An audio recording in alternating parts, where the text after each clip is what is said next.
देने लगे। अच्छा, मां का आनंद क्यों दिया, मैं उसकी चर्चा भी करूंगा। कुछ क्षण तो ऐसी लीलाएं चली।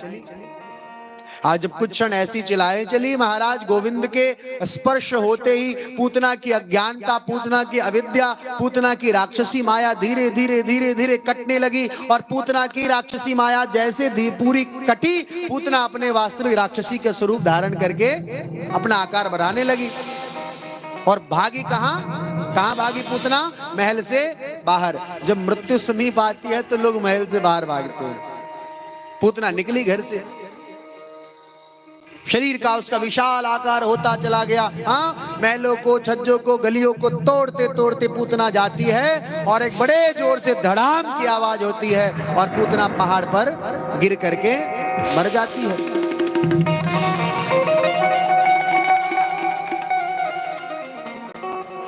मां यशोदा चौक पड़ती है कि अरे मेरा कन्हैया, मेरा बच्चा, मेरा लाला, मेरा बेटा। करते करते दौड़ी दौड़ी आती है, देखती है कि पालना तो खाली पड़ा हुआ है। मेरा कन्हैया कहाँ गया, मेरा लल्ला कहाँ गया? माँ ढूंढने के लिए जाती है। किसी गोपी ने कहा, अरे यशोदा क्यों बावड़ी जैसी भटक रही है? तेरा लाला कोई साधारण लाला है नहीं, तेरो लाला तो उस राक्षसी के सीने पर लेटे लेटे खेल रहा है।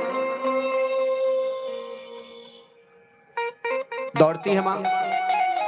तब तक क्या किया, गोपों ने बड़ी सी सीढ़ी मंगाई और सीढ़ी से पूतना के शरीर पर से यशोदा नंदन कन्हैया को उतार लिया। मां लाती है, अपने लाला को सीने से लगाती है, गले से लगाती है और सीधे पहुंच जाती है कहां? गौशाला। कहां पहुंचती है? बोलो ना, कहां पहुंचती है? गौशाला। क्यों?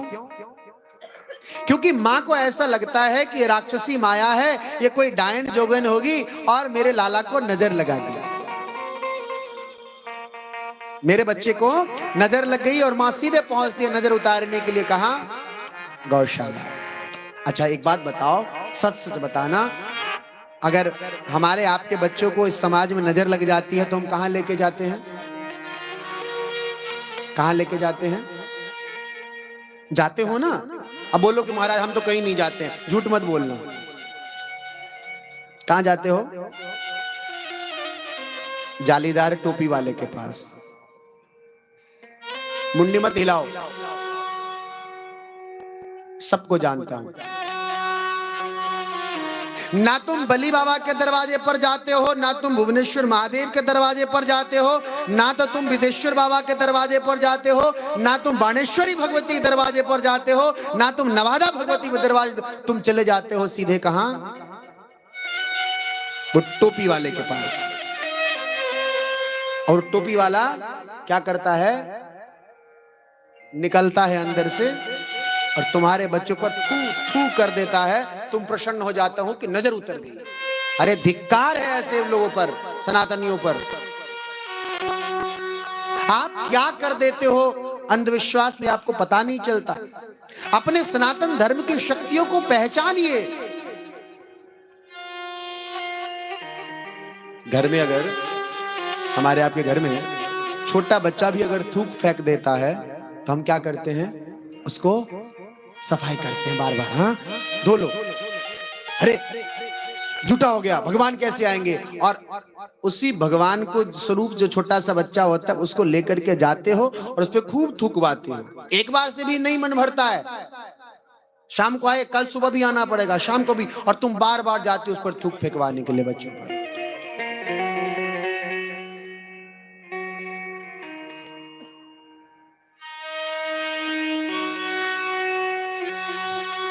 बोलोगे महाराज हम तो कुत्ते पालने वाले बन गए, हम तो गौ पालते नहीं है, तो गौशाला की चर्चा करके भी तुम्हारा क्या बिगड़ेगा? हाँ, हमारा क्या हो जाए? हम तो सुधरने वाले हैं नहीं। अब तो हम गैया पालना छोड़ दे, हम तो कुत्ते पालते हैं।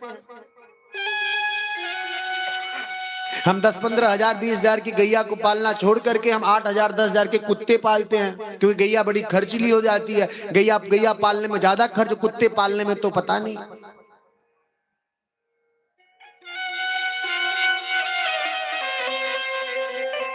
सुनिए, मैं आपको बताता हूं, और ये एक व्रजवासी का प्रयोग है और यह व्यासपीठ का आशीर्वाद समझ लीजिए।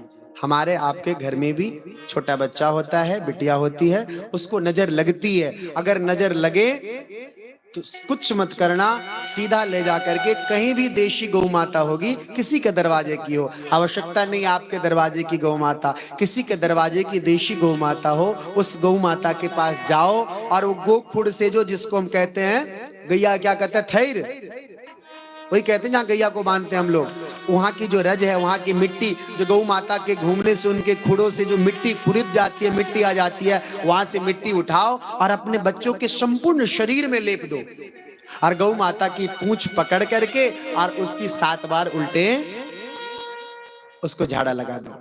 संसार का बुरा से बुरा नजर भी कट जाएगा और बुरा बुरी नजर लगाने वाले भी हट जाएंगे। कहाँ जाओगे उसे? कहाँ जाओगे? जाली टोपी वाले के पास ना, झूठ मत बोलना, संकल्प लीजिए। आप का सनातन इतना विशाल है, आपके धर्म में हर की दवा है।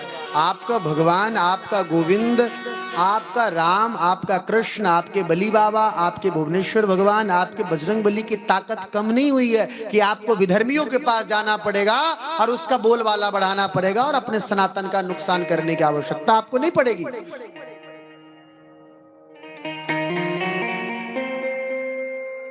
गावो विश्वस्य मातरः, गौ माता संपूर्ण संसार की जननी है। बच्चों का नजर सबसे अच्छा कौन उतार सकता है? हमारा मां ही उतार सकती है। ज्यादा पीड़ा अगर होती है, बच्चे कष्ट होती है, तो किसको पीड़ा होती है? माँ को पीड़ा होती है।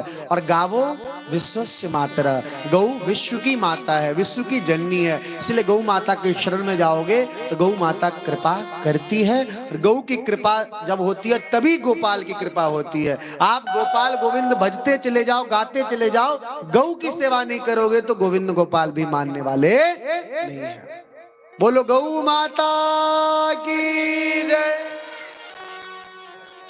सीधा चले जाना गौशाला, बता दे रहा हूं मैं, इधर उधर भटकने की आवश्यकता नहीं है। मैं तो कहता हूं श्रद्धा से, विश्वास से आप बली बाबा के पास चले जाओ, ये हनुमान जी के पास चले जाओ, भुवनेश्वर बाबा, वहां भी कृपा हो जाएगी। इधर उधर मत भटकिए। श्री राधे राधे गोविंद गोविंद राधे, श्री राधे राधे गोविंद गोविंद राधे, श्री राधे राधे गोविंद गोविंद राधे, श्री राधे राधे गोविंद गोविंद राधे, श्री राधे राधे गोविंद गोविंद राधे, श्री राधे राधे गोविंद गोविंद राधे, गोविंद राधे गोपाल राधे, गोविंद राधे गोपाल राधे, गोविंद राधे गोपाल राधे, गोविंद राधे गोपाल राधे, श्री राधे राधे गोविंद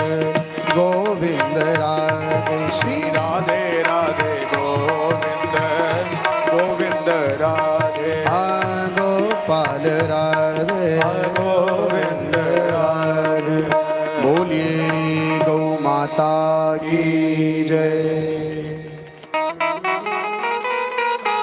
आपको बताऊं, शास्त्र ने 10 प्रकार का धन निश्चित किया है। हम और आप तो ये समझते हैं कि पैसा हो गया तो हम धनवान हो गए। नहीं महाराज, शास्त्रों में 10 प्रकार के धन का वर्णन आया है, जिसमें से एक पशुधन भी है। और जिसमें पशुधन में गौ माता की चर्चा सर्वप्रथम आती है।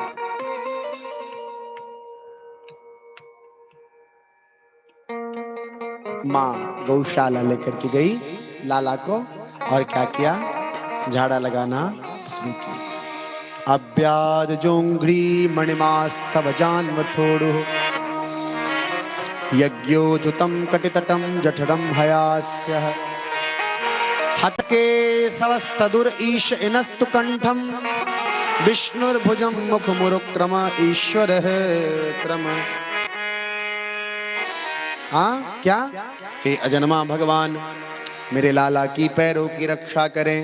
पहला चक्कर लगाया, हे मणिमानस्त भगवान, हमारे बच्चे की घुटने की रक्षा करें। हे यज्ञ पुरुष भगवान, हमारे लाला की गांवों की रक्षा करे। हे बच्चे की कमर की रक्षा करें। और क्रमशः हयग्रीव भगवान के सभी सूर्य विष्णु गुरुक्रम भगवान को पुकारा और सब परिक्रमा कराया। कन्हैया ने सोचा कि वाह, मेरे नामों का आसरा लेकर के मुझे ही झाड़ा लगा रही हो मां। कन्हैया जो अब तक रो रहे थे, झाड़ा जैसे पूर्ण हुआ, कन्हैया हंसने लगे। मां समझ गई कि नजर उतर गई, और नजर उतर गई तो मां लेकर के पश्चात जाती है। ये पूतना को भगवान ने मां का सुख दिया। क्यों? ये पूतना कौन थी? क्यों भगवान ने मां का सुख दिया उसे? स्तनपान भला मां का ही तो किया जाता है। ये पूतना राजा बलि की पुत्री रत्नमाला थी। और जब राजा बलि के पास ठाकुर वामन अवतार लेकर के गए थे, तो वामन स्वरूप को देख करके बलि की पुत्री रत्नमाला को हृदय में आया, काश मेरा भी ऐसा पुत्र होता, काश मैं भी इस लाला की मां होती। और भगवान ने आज उसे मां का सुख दिया। आज बाली पुत्र रत्नमाला का उद्धार किया ठाकुर जी ने। पूतना का अविद्या गया, पूतना गई। अब तो महाराज संपूर्ण व्रजमंडल में ऐसी अवस्था हो गई, सब समझ गए क्या कि कन्हैया कोई साधारण कन्हैया नहीं है। ये लाला, यशोदा का लाला बड़ा अद्भुत लाला है, बड़ा खतरनाक वाला कन्हैया है। कोई साधारण बालक नहीं। आगे लीला में ठाकुर जी ने संकटासुर का वध किया, तृणावर्त का उद्धार किया। देखो, गर्गाचार्य भगवान कहते हैं कि बस गोविंद की बाल लीलाओं का ही अगर चित्रण किया जाए, प्रवचन किया जाए, तो 7 वर्ष भी कम पड़ जाए। इतनी सारी लीलाएं हमारे गोविंद ने की, लेकिन कुछ लीलाओं का तो आनंद लेना ही पड़ेगा। मैं कोशिश करता हूं, बस आज हड़बड़ाना मत। आप आते भी लेट से हो और जाते भी जल्दी हो। ये अर्थव्यवस्था में, इकोनॉमिक्स में पढ़ाई होती थी, LIFO system and FIFO system. जो बच्चे पढ़ रहे होंगे उनको पता होगा अर्थशास्त्र में। Last in first out, first in first out. पहले आओ पहले जाओ को फीफो सिस्टम, और बाद में आओ पहले चले जाओ को लिफो सिस्टम। तो मुझे लग रहा है आप लोग लिफो सिस्टम फॉलो करने वाले लोग हो। बोलो राधे राधे। हाँ, लास्ट इन और पहले भागते हो, बाद में आओ पहले भागो।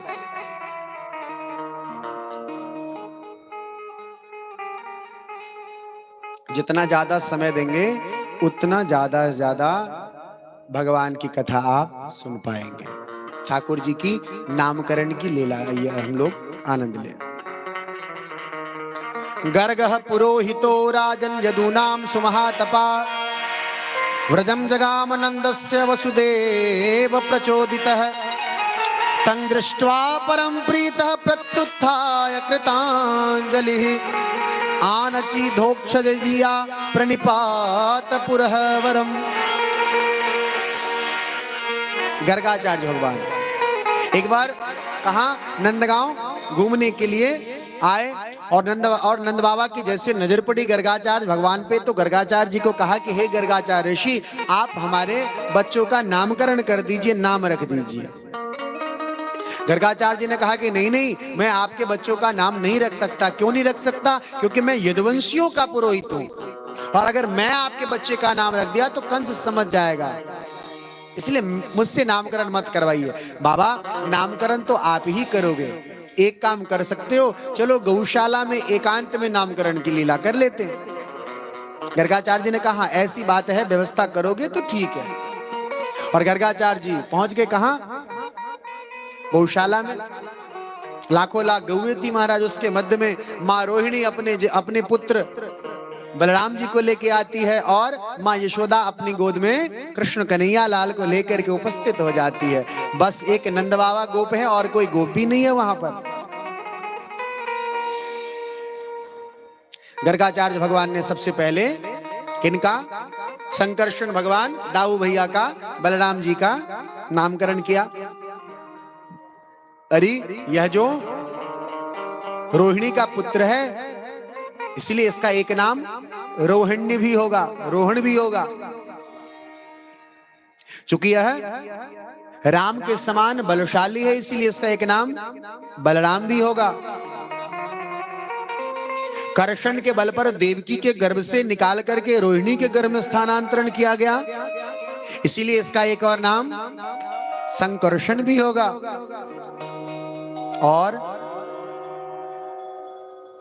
और किसकी बारी? अब बांके बिहारी की बारी।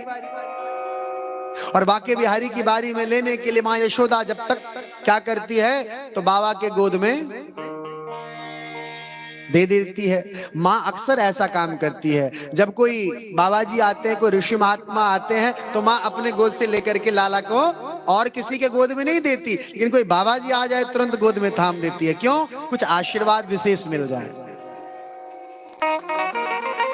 अब गर्गाचार्य जी ने गोद में ले लिया किसे? जिसकी गोद में संपूर्ण सृष्टि पलती है, आज वो शिशु रूप में गर्गाचार्य भगवान की गोद में आनंद दे रहे हैं।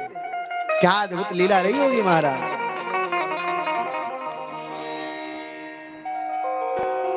गर्गाचार्य जी बोलने लगे, देखे भगवान को, भगवान पे नजर गई, भगवान ने आंखें खोली।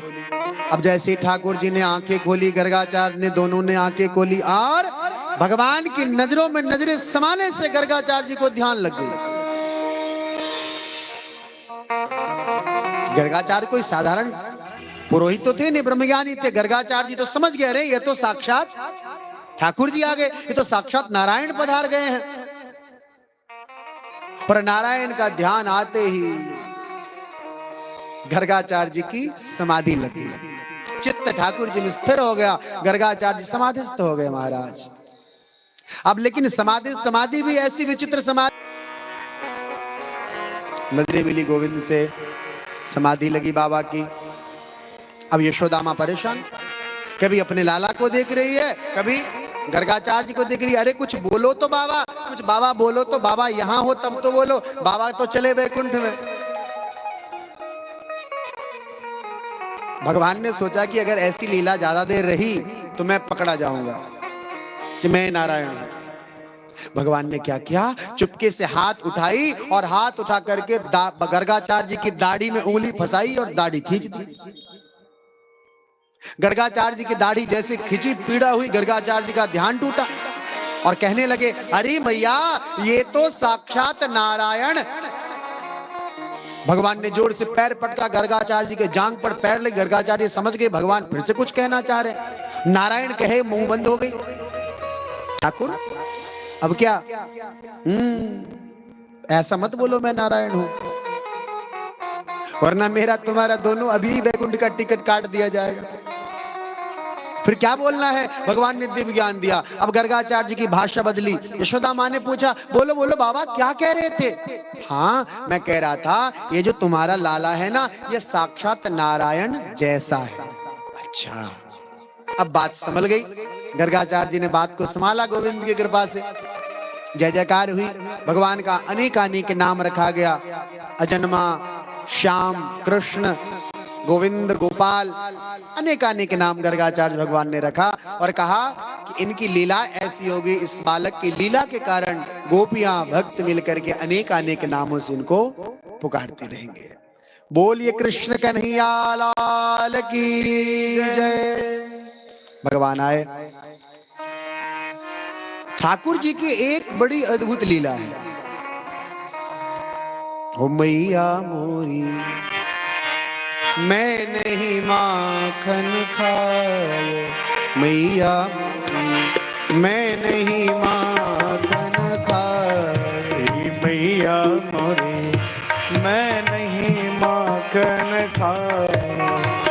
मैया मोरी, मैं नहीं माखन खायो मैया मोरी, मैं नहीं माखन खायो, मैं नहीं माखन खायो रे मैया मोरी, मैं नहीं माखन खायो मैया मोरी, मैं नहीं माखन खायो मैया मोरी, मैं नहीं माखन खायो। कृष्ण कन्हैया लाल की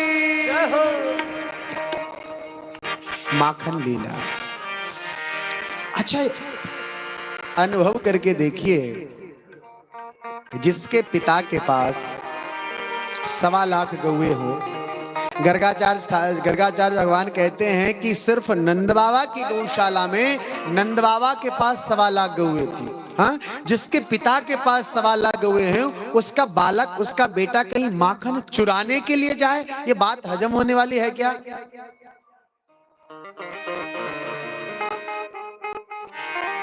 अच्छा, छोटा सा कन्हैया होगा, कितना माखन खा लेता होगा?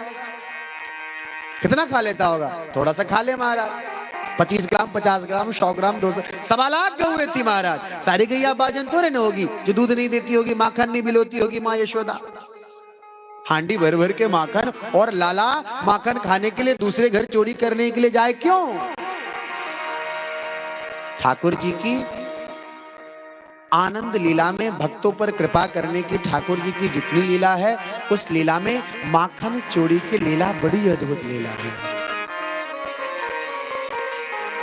सांसारिक माखन चोरी करने के लिए गोविंद नहीं जाता था। जिसे हम और आप माखन कहते, उस माखन को चुराने की आवश्यकता ठाकुर जी को नहीं थी। अच्छा, चोरी भी क्यों करें महाराज? चोरी तो उसे कहा जाता है जो आपके पास नहीं है। पूरी संपूर्ण सृष्टि ही गोविंद की है, तो फिर माखन किसका? तो भी हमारे ठाकुर जी की। भगवान जाते थे चुराने के लिए क्या?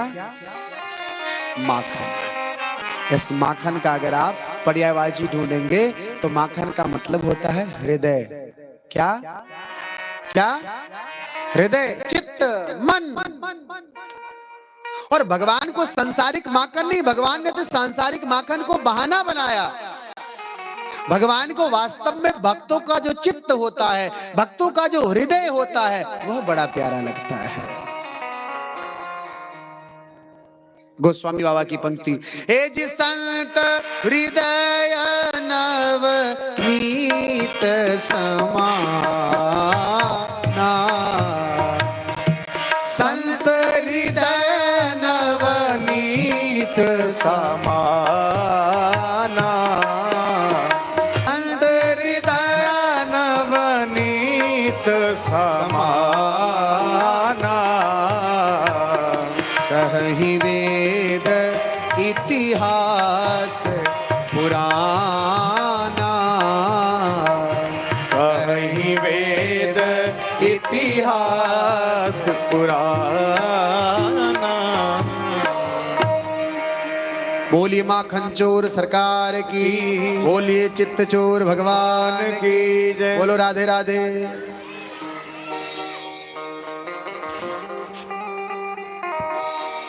चित्त चोर,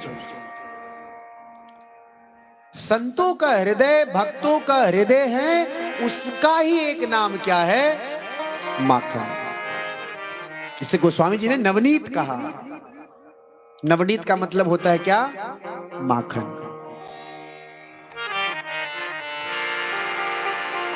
भगवान की माखन लीला का एक सुंदर सी मैं आपको कथा सुनाता हूं। बड़ी अद्भुत लीला है ठाकुर जी की, ध्यान से सुनिएगा, आनंद आएगा। एक बार क्या हो गए तो हमारे ठाकुर जी अपने सखाओं के संग, बंदरों के संग पहुंच गए कहां? एक गोपी के घर में माखन चुराने के लिए। सरकार गए, अनेकानेक सखाते। सरकार जब घर में प्रवेश किए तो देखा कि माखन तो बड़ी ऊंची टनी हुई है, सीख पर रखी हुई है। अब छोटो सो कन्हैया, छोटो सो हाथ, सीख तक हाथ पहुंचे नहीं, सो क्या करे, कैसे माखन खाया जाए? तो टोली का निर्माण किया गया। नीचे 7 सखा कंधे में कंधे मिला करके खड़े हो गए। उसके ऊपर 5 सखा कंधे में कंधे मिला के खड़े हुए, ऊपर 3 सखा कंधे में कंधे मिला के खड़े हुए, फिर 2 सखा कंधे में। अब सब सखा तो छोटा ही छोटा था, तो ज्यादा मंडली तैयार करनी पड़ी, ज्यादा टोली तैयार करनी पड़ी। अब 5वें शिखर पर अकेला कन्हैया कूद कूद करके चढ़ा। बिहारी जी चढ़े, ऊपर चढ़े, सिक को पाए और सिक में से निकाल करके माखन खाने लगते हैं गोविंद। माखन खाते खाते क्या किया, सुंग तो खाते ही खाते नीचे भी माखन लुटाते रहते।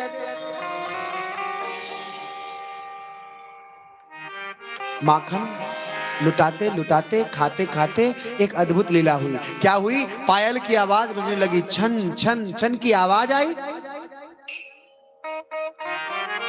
अब तो जितने सखा थे सब समझ गए, अरे गोपी आ रही है, गोपी आ रही है, गोपी आ रही है, भागो भागो भागो भागो। और जैसे एक ने कहा भागो भागो, कि सारे के सारे टोली वाले निकल करके, 7 वाले खाली, 5 वाले खाली, 3 वाले खाली, 2 वाले खाली। अब कन्हैया कहां उतरता, कन्हैया कहां भागता। कन्हैया सीख पकड़ा हुआ तो सीख से लटक रहा है, कन्हैया झूला झूल रहा है सीख पकड़ के। अरे भाई रुक जा, मुझे भी लेकर के जा। भाई मार का डर सबको होता, अकेला कन्हैया सीख पकड़ के लटक रहा है। आई दौड़ी गोपी, गोपी घर में प्रवेश की। गोपी जब घर में प्रवेश की तो देखता है क्या, कन्हैया सीख को पकड़ करके लटक रहे हैं, मुंह में भी माखन लगा है और हाथ भी माखन से सना हुआ है। अच्छा सच बताओ बाबा ताराकांत बाबू, सच बताइए कि आज के बच्चे अगर ऐसा स्थिति देख ले तो क्या करेंगे, क्या करेंगे बताओ, क्या करोगे आप लोग? ऐसे मोबाइल उठाओगे और पहले सेल्फी ले लोगे, यही करेंगे ना? पहले फोटो खींचेंगे, पहले लो, पहले फोटो खींच के रखो, सेल्फी खींच लो। लेकिन धन्य है ब्रज की गोपियां, बिना एक क्षण विलंब किए गोपी दौड़ती है, दौड़ के जाती है और कन्हैया को अपने बाजू में भर लेती है, उतारती है और उतार के दोनों नेत्र से अश्रुपात करने लगती है। अपने मन को कोसती है कि मैं कैसी हूं, मैं पहले क्यों नहीं आई। न जाने कितनी देर से हमारा कन्हैया लटक रहा होगा, इसके हाथ में कहीं छाले न पड़ गए हो रस्सी की,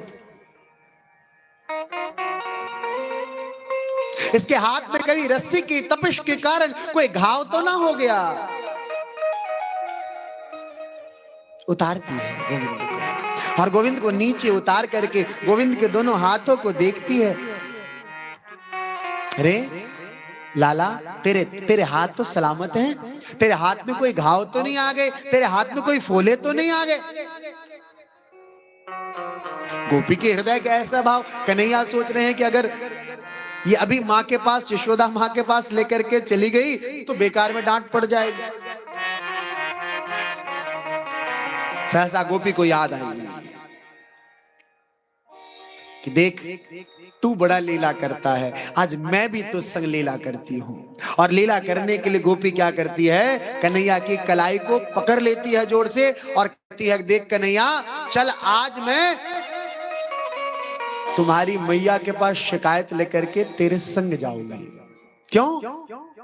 जब भी शिकायत लेके कोई गोपी जाती थी तो मां यशोदा मानती नहीं थी कि मेरे लाला ने चोरी की है। देख कन्हैया, आज तो तेरे मुख में भी माखन सना हुआ है और दोनों हाथ में भी माखन लगा हुआ है, तू देख, तू हाथ इधर उधर मत करना, तू कितना भी प्रयत्न कर ले। और गोपी ने क्या किया, कन्हैया की कलाई को थाम करके इतनी सी घूंघट डाली और घूंघट डाल के चली गई, कहा नंद महल की तरफ निकल पड़ी।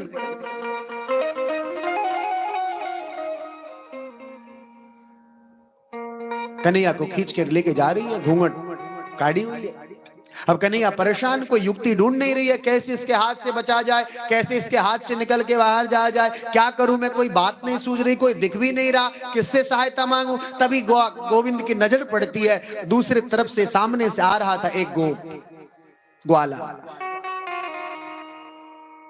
ठाकुर जी की नजर पड़ती है, इशारे में बात हुई, गोप ने पूछा, भैया कन्हैया आज कैसे तू पकड़ा गया? तू तो कभी पकड़ाता नहीं था, आज भैया कैसे पकड़ा गया? कन्हैया ने कहा, भाई पकड़ा तो गया, अब एक काम कर, मुझे यहाँ से पहले निकाल, मुझे यहाँ से पहले छुड़ा तो सही, फिर बातें कर लेंगे, फिर मित्रता निभा लेंगे। अभी संकट की घड़ी है, पहले यहाँ से तो निकाल मुझे।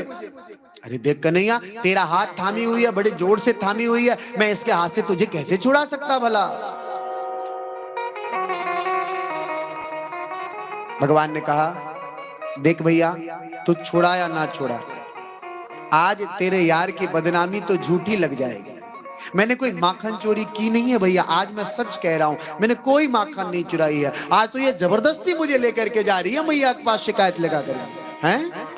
ये तो गलत बात है कन्हैया, ये तो अन्याय है, और रजमंडल में अन्याय हो ये तो मैं सहन नहीं कर सकता। बताओ फिर ये तुम्हारा हाथ पकड़ के क्यों लेके जा रही है? देख भैया, बात माखन की नहीं है, माखन तो ये मैया मुझे ऐसे भी खिला देती। ये मैया कह रही है कि देख लाला, तू बड़ा सुंदर है, जब से तू जन्म लिया नंदगांव में, जब से तुझ पर दिल आ गया है, मैं तुझसे ब्याह करना चाहती। हाँ, मैं तुझसे शादी करना चाहती, इसीलिए मैं, या तो तू मुझसे शादी कर ले, नहीं तो माँ के पास झूठी शिकायत कराऊंगी।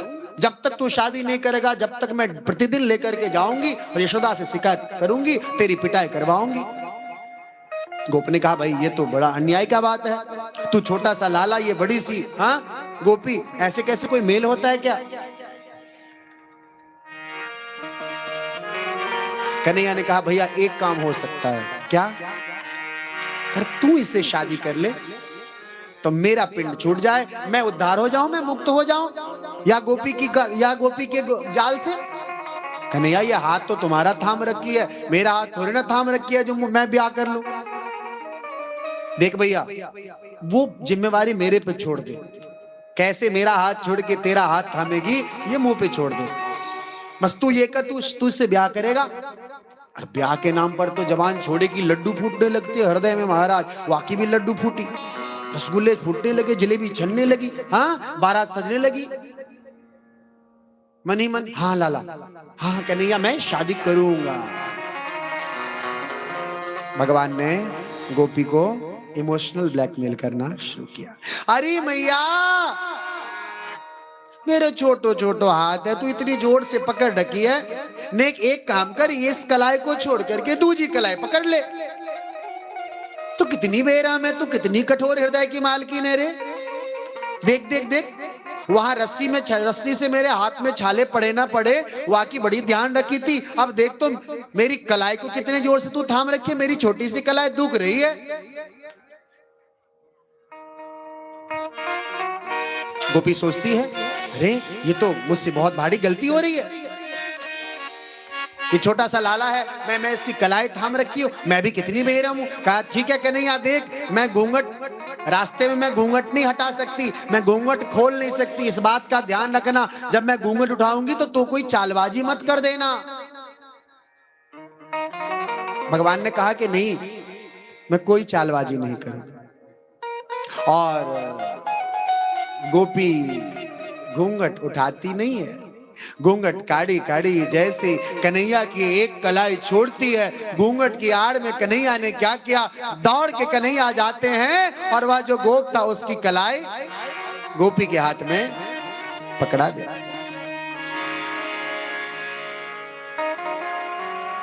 स्वयं कन्हैया वहां से दौड़े, मुख को साफ किया, हाथ को साफ किया, और दौड़े दौड़े जाकर के कहां पहुंच गए, मां यशोदा की गोद में जाकर के स्वयं बैठ गए।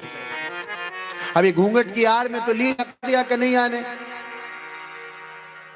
गोपी को क्या पता कि क्या हो गया घूंघट में, वो तो कन्हैया का हाथ थामे थामे सोच रही है कि मैंने कन्हैया को पकड़ लिया है, और चली जा रही है। द्वार पर गई, नंद बाबा के द्वार पर जाकर के बाहर से पुकारती है, अरे यशोदा, नेक अपने लाला की करतूत तो देख, आज मैं रंगन हाथ पकड़ लाई। तू कहती थी कि मेरा कन्हैया चोरी नहीं करता, देख आज तेरे लाला के हाथों में भी माखन है और मुख में भी माखन सना हुआ है।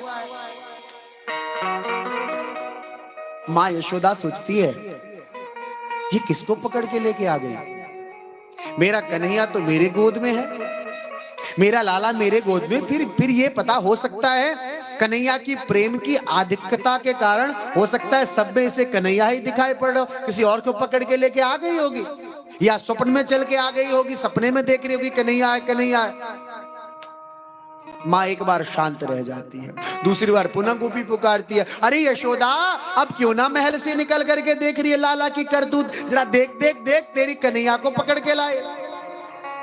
माँ ने सोचा अब तो बात बनेगी नहीं, अब तो इसको डांट लगानी पड़ेगी घर से बाहर निकल करके। और माँ यशोदा कन्हैया को गोद में उठा लेती है और कन्हैया को गोद में उठा करके घर से बाहर निकलती है। घर से बाहर निकलती है तो माँ की नजर पड़ती है, अरे ये कन्हैया तो मेरे पास है, ये तो कन्हैया का कोई बड़ा वाला भैया को पकड़ के लाई है।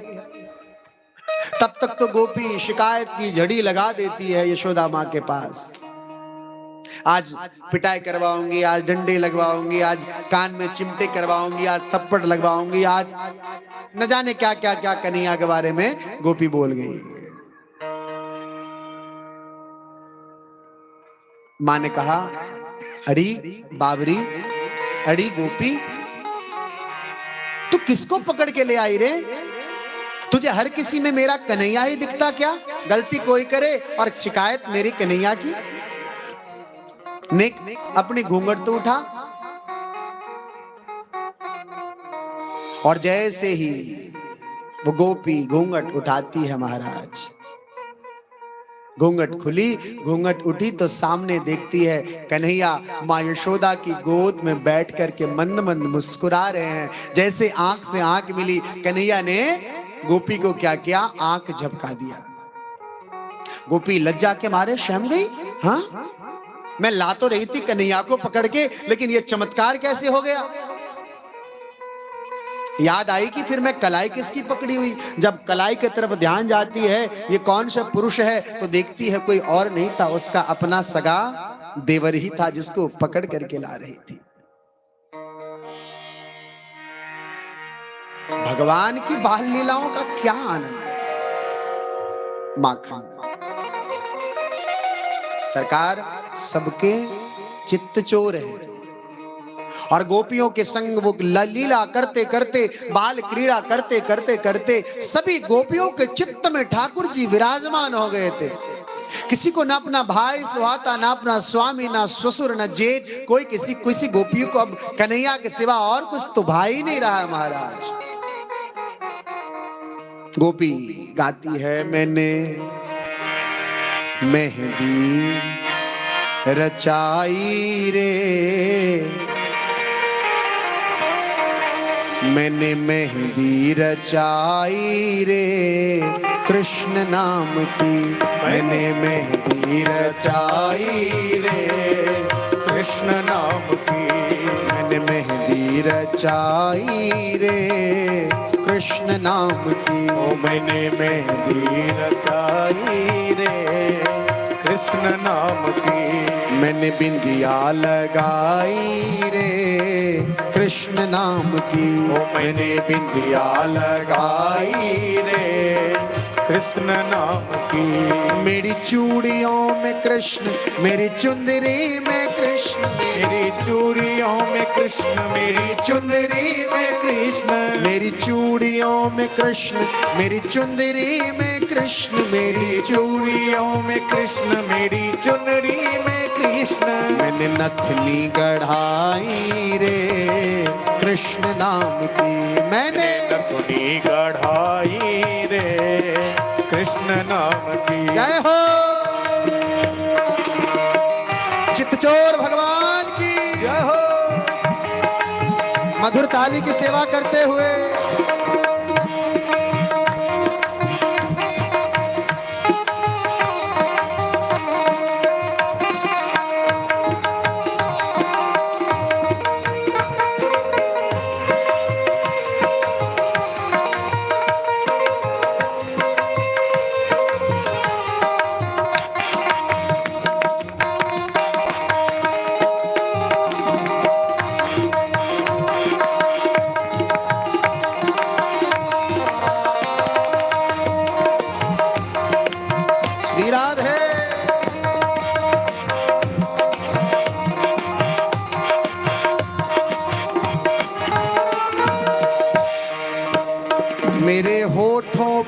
कृष्ण मेरे हृदय में कृष्ण मेरे होठों पे कृष्ण मेरे हृदय में कृष्ण मेरे होठों पे कृष्ण मेरे हृदय में कृष्ण मेरे होठों पे कृष्ण मेरे हृदय पे कृष्ण मेरे नैनों में कृष्ण मेरे चैनों में कृष्ण मेरे नैनों में कृष्ण मेरे चैनों में कृष्ण मेरे नैनों में कृष्ण मेरे चैनों में कृष्ण ओ मेरे नैनों में कृष्ण मेरी चैनों में कृष्ण मैंने ज्योति जगाई रे कृष्ण नाम की मैंने ज्योति जगाई रे कृष्ण नाम की मैंने बिंदिया लगाई रे कृष्ण नाम की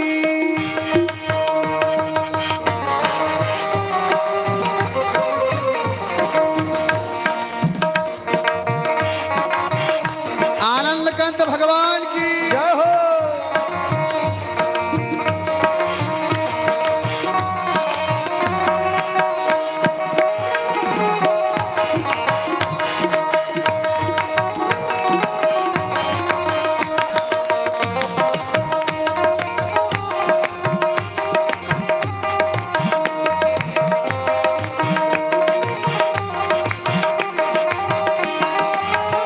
मेरा तन मन है कृष्ण मेरा सर्वस्व कृष्ण मेरा तन मन है कृष्ण मेरा सर्वस्व है कृष्ण मेरा तन मन है कृष्ण मेरा सर्वस्व कृष्ण मेरा तन मन है कृष्ण मेरा सर्वस्व है कृष्ण मेरी छाया है कृष्ण मेरी माया है कृष्ण मेरी छाया है कृष्ण मेरी माया है कृष्ण मेरी छाया है कृष्ण मेरी माया है कृष्ण मेरी छाया है कृष्ण मेरी माया और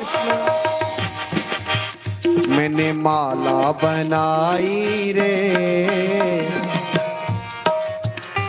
देखो इस हाथ को लेकर के ऊपर नहीं जाओगे तुम्हारे बच्चे तुम्हारे परिवार वाले यही जला करके खाक कर देंगे नहीं जलेगा ना तो लकड़ी से खुचार खुचार के जला देगा कंजूसों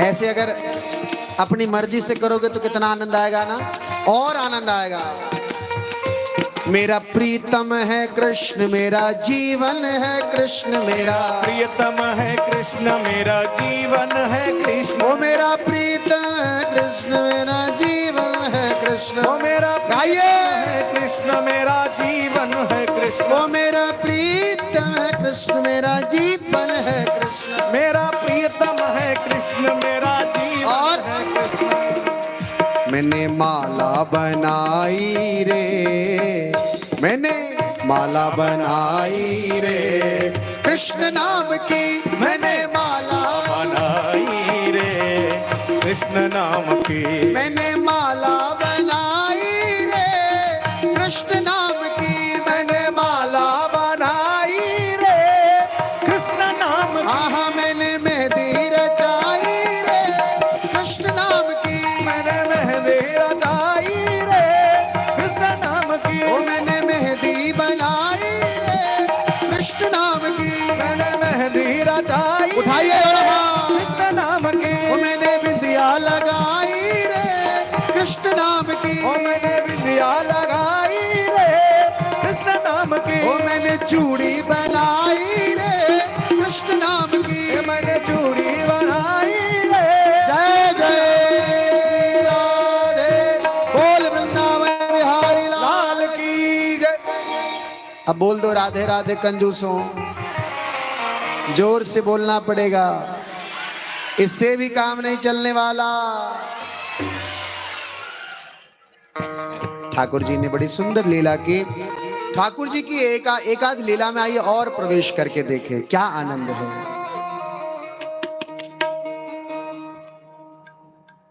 एक बार माँ क्या की तो माँ अपने गृह कार्य में व्यस्त थी मस्त थी और उसमें माँ क्या कर रही थी तो दही का मंथन कर रही थी दही मत रही थी माँ कन्हैया को वहां पर लिटा रखी थी ठाकुर जी लेटे थे महाराज ठाकुर जी लेटे लेटे ठाकुर जी को भूख लगी और ठाकुर जी को जब भूख लगी तो माँ स्तनपान कराने लगी, माँ दूध पिलाने लगी। तभी क्या था, अंगीठी पर चूल्हे पर दूध का पतीला रखा था, दूध में उफान आ गई। दूध में उफान आई, माँ ने क्या किया, कन्हैया को गोद से नीचे उतार दिया। अब जैसे कन्हैया को माँ ने नीचे उतारा, कन्हैया को भूख लगी थी, सो कन्हैया रोने लगे। तृप्त हुए नहीं थे कन्हैया, कन्हैया रोने लगे। और रोते रोते रोते रोते कन्हैया क्या किए, बड़े जोर जोर से पैरों को पटकने लगे। जब कन्हैया पैरों को जोर जोर से पटकने लगे तो कन्हैया के पैर का स्पर्श क्या हो गया, विशाल छकड़ा रखा हुआ था, उस छकड़े पर लगा। छकड़ा समझते हो, छकड़ा समझते हो आप लोग? मिथिला में खौर कहा जाता था। 20, 25, 30 लीटर दूध एक साथ जमाने वाला जो मिट्टी का बड़ा पात्र होता था, बगल में रखा था। कन्हैया का पैर लगा और कन्हैया का जैसे उसमें पैर लगा, मटका गिरा, धड़ाम, दही फैल गई। अब दही फैली महाराज, मां दौड़ी, यशोदा मां देखती है कि सारा दही जमीन पर फैल के खराब हो गया, बर्बाद हो गया। अब सोची अब तो इससे काम चलने वाला नहीं है। भागवत जी में आता है श्लोक, एकदा गृह दासीषु यशोदा नंद गेहिनी कर्मांतर नियुक्ता सुनिर्मंत स्वयं दधी यानि यानि ही गीतानि तदा बाल चरितानि च दधिर निर्मंथने काले स्मरंती तान्य गायत। महादही भी मंथन कर रही है, कोई क्रीड़ा कर रही है, तो कन्हैया की बाल लीलाओं का स्मरण मात्र करती चली जा रही है। और लीला करते करते लीलाधर ने एक और लीला कर दी महाराज। माँ अब सोचती है अब कोई भी काम करूंगी, इसका पैर बांध के काम करूंगी, इसका हाथ बांध के काम करूंगी।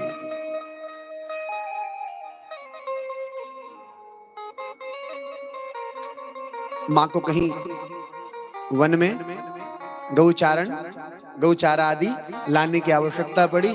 माँ घर से निकली, अब कन्हैया को लेके कहां जाए, तो कन्हैया को क्या किया माँ ने, आज सोचा कि आज कन्हैया को बांध देते हैं।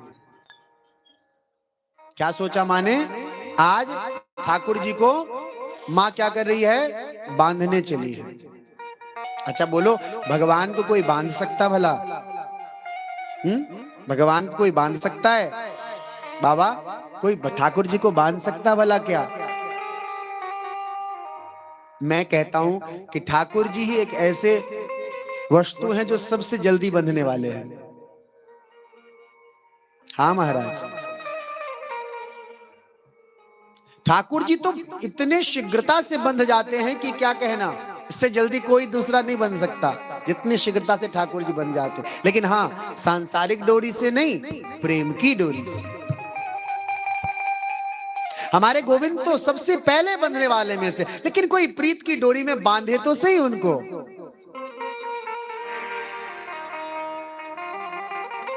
जो प्रेम गली में आया नहीं, हाँ, वो प्रियतम का ठिकाना क्या जाने। जिसने कभी प्रीत किया ही नहीं, वह प्रीत निभाना क्या जाने।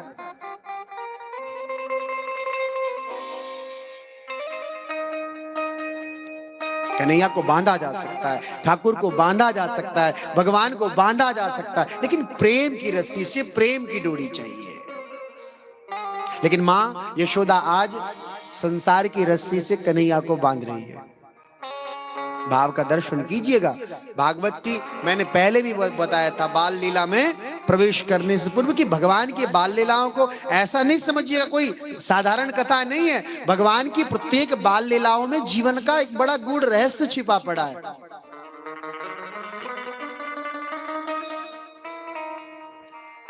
मां रस्सी लाती है, बांधे किसमें, उखल लाती है मां, और उखल में कन्हैया को बांध रही है मां। जब गांठ पड़ने लगी तो रस्सी छोटी पड़ गई। कितनी छोटी पड़ी?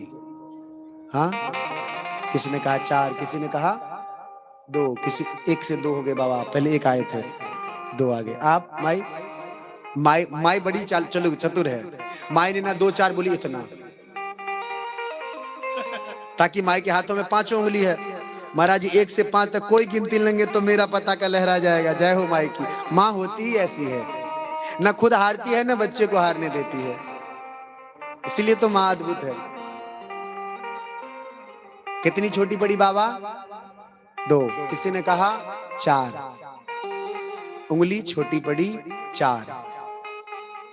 भाव समझिए, क्यों 4 उंगली छोटी पड़ी? हमारे आपके पास जब चतुष्पुरुषार्थ रूपी चीज आती है तो फिर हम अहंकारी बन जाते हैं। और मां यशोदा आज सर्व संपत्तिवान है, सर्व सामर्थ्यवान है मां। और मां चारों पुरुषार्थ को लेकर के चली है ठाकुर जी को बांधने के लिए, तो 4 उंगली छोटी पड़ी। मानो भगवान कह रहे हैं कि ए प्राणी, ए जीव, तू अपने चतुष्पुरुषार्थ को बीच में लेकर अगर मुझे बांधने आओगे तो तुम मुझे कभी बांध नहीं पाओगे।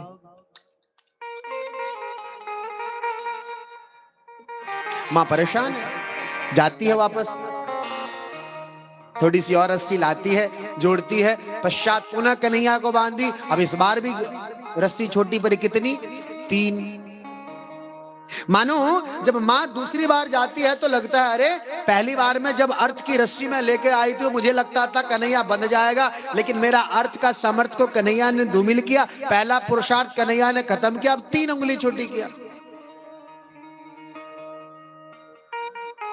भगवान फिर भी नहीं बंधे। फिर मां जाती है, फिर 2 उंगली छूटी, फिर मां गई, 1 उंगली छूटी।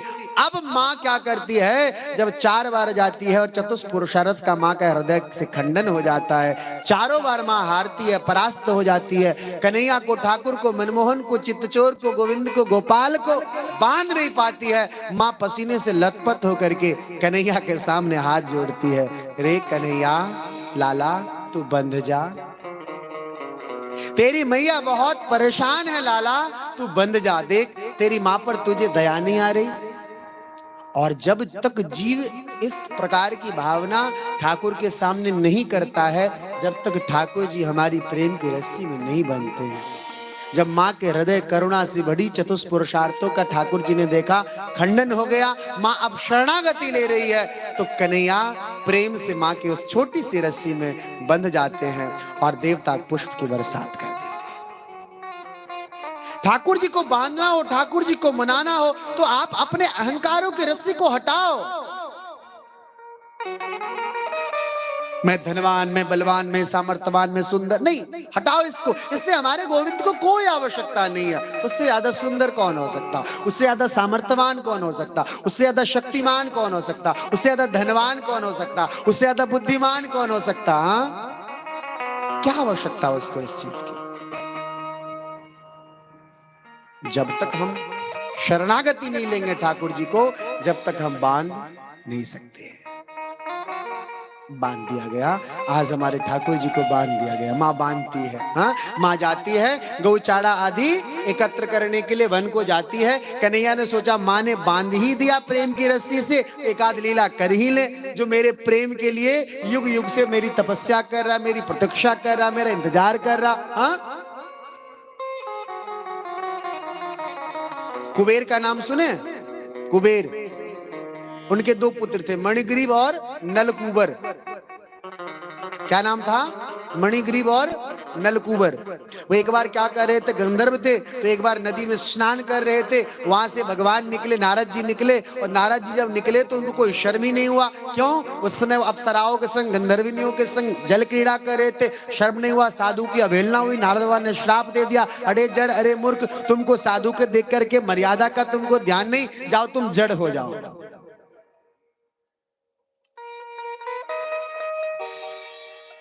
दोनों पुत्रों ने, दोनों भाइयों ने, मणिकुबर और नलग्रीव जी ने क्षमा मांगी।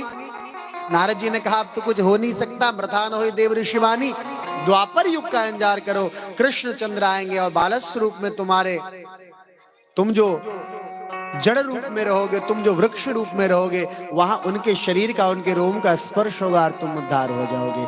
आज उसी कुबेर के दोनों पुत्र नलकूबर और मणिग्रीव जी यमलार्जुन का वृक्ष बन के नंद बाबा के आंगन में हैं और चले हमारे छोटे से ठाकुर जी दोनों का उद्धार करने के लिए। जाते हैं, उखल को घसीटते घसीटते लेकर के कन्हैया जाते हैं और श्रृंग दोनों वृक्ष के फेड़ों से बाहर हो जाते हैं और उखल को क्या किया, बड़े आनंद से दोनों वृक्षों में फंसा दिए। कन्हैया ने थोड़ा सा जोर लगाया, भगवान के बल के आगे में कितना भी बड़ा बलशाली वृक्ष जीव जंतु क्यों न हो, उसको उखड़ते देर लगती नहीं, दोनों वृक्ष धराम से जड़ सहित गिर पड़ता है। दोनों वृक्ष गिरा, यमलार्जुन का ठाकुर जी ने उद्धार कर दिया। बोलिए यमलार्जुन उद्धारक भगवान की जय। ठाकुर जी ने यमलार्जुन का उद्धार किया। दोनों पुनः गंधर्व बने, ठाकुर जी को प्रणाम किया, भगवान को प्रणाम करके आगे निकल गए। एक बार हमारे ठाकुर जी ने माटी खा ली। बच्चे खाते हैं ना मिट्टी, माटी खा ली। दाऊ भैया पकड़ के लेके चले गए मैया के पास। मैया देखो, कन्हैया ने माटी खाई, कन्हैया ने माटी खाई, कन्हैया ने माटी खाई। और कन्हैया को माँ कह रही है, कन्हैया मुंह खोल। कन्हैया मना कर रहे हैं कि नहीं माई, मैंने तो माटी नहीं खाई। क्यों खाई कन्हैया ने माटी? कन्हैया का कोई ऐसा तो रहा होगा, उसमें भी कोई लीला रही होगी। मानो जिस भूमि पर भगवान को लीला करनी है, उस भूमि को पहले ही कन्हैया ग्रहण कर रहे हैं। दूसरा मत ऐसा है संतों का कि मां पृथ्वी का रूप धारण करके गौ माता गई थी। कहां? कन्हैया को बुलाने के लिए बैकुंठ। वो पृथ्वी का रूप धारण, पृथ्वी गौ का रूप धारण करके गई थी, इसीलिए मां पृथ्वी के ग्रहण करने के लिए कन्हैया आज माटी खाए। तीसरा भाव जो है वो तो और ज्यादा कैवल्य मुक्ति की तरफ जीव को लेके जाता है। भगवान कहते हैं कि मेरे चरण में तुम आओ ना आओ, भक्तों के चरणों में भी आ जाओगे तो तुम्हारा बेड़ा पार हो जाएगा। और भक्त के चरण में भी ना आ सको, जहां भक्त हमारे खेलते हैं, जहां हमारे भक्त रहते हैं, उन भक्तों के चरणों का रज भी अगर तुम अपने माथे पर लगा के ग्रहण कर लो तो भी तुम्हारा उद्धार हो जाएगा। और भगवान ये प्रमाणित करना चाहते हैं कि जिस व्रजमंडल पर हमारे भक्त विचरण कर रहे हैं, उस व्रज का जो रज है, देख उसको मैं भी आज ग्रहण कर रहा हूं। इसीलिए ए जीवो, तू जा भक्तों के चरण रज को ग्रहण कर, तू मुक्त हो जाएगा।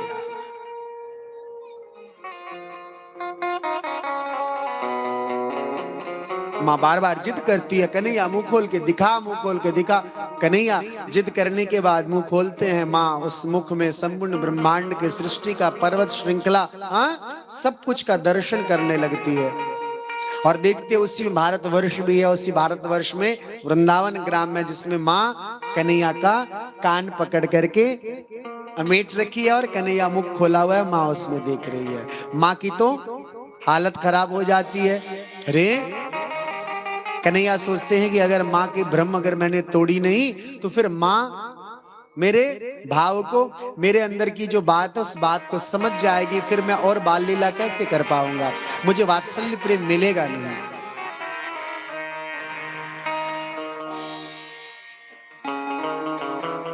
माँ की भ्रम, माँ की स्थिति का कन्हैया को आभास था।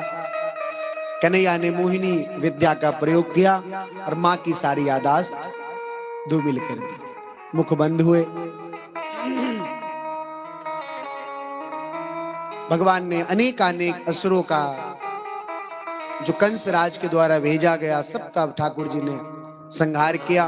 किसी का बेड़ा पार किया, किसी को चेतावनी देकर के कन्हैया ने भेजा, जिसमें अघासुर, बकासुर, अरिष्टासुर, धेनुकासुर, पूतना का तो हमने वध ठाकुर जी के माध्यम से किया ही।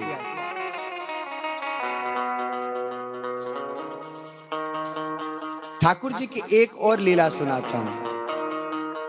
देखो, व्रजवासियों को बुलाओगे तो थोड़ी सी लीला में फर्क मिलेगी आपको। भगवान की गेंद लीला सुने हो ना? कौन सी वाली? हाँ, कालिया नाग वाली ना, मैं दूसरा सुना। सब भागवत जी की कथा में। एक बार क्या हुआ, तो व्रजमंडल में एक नए गोप की शादी होती है, ब्याह होती है।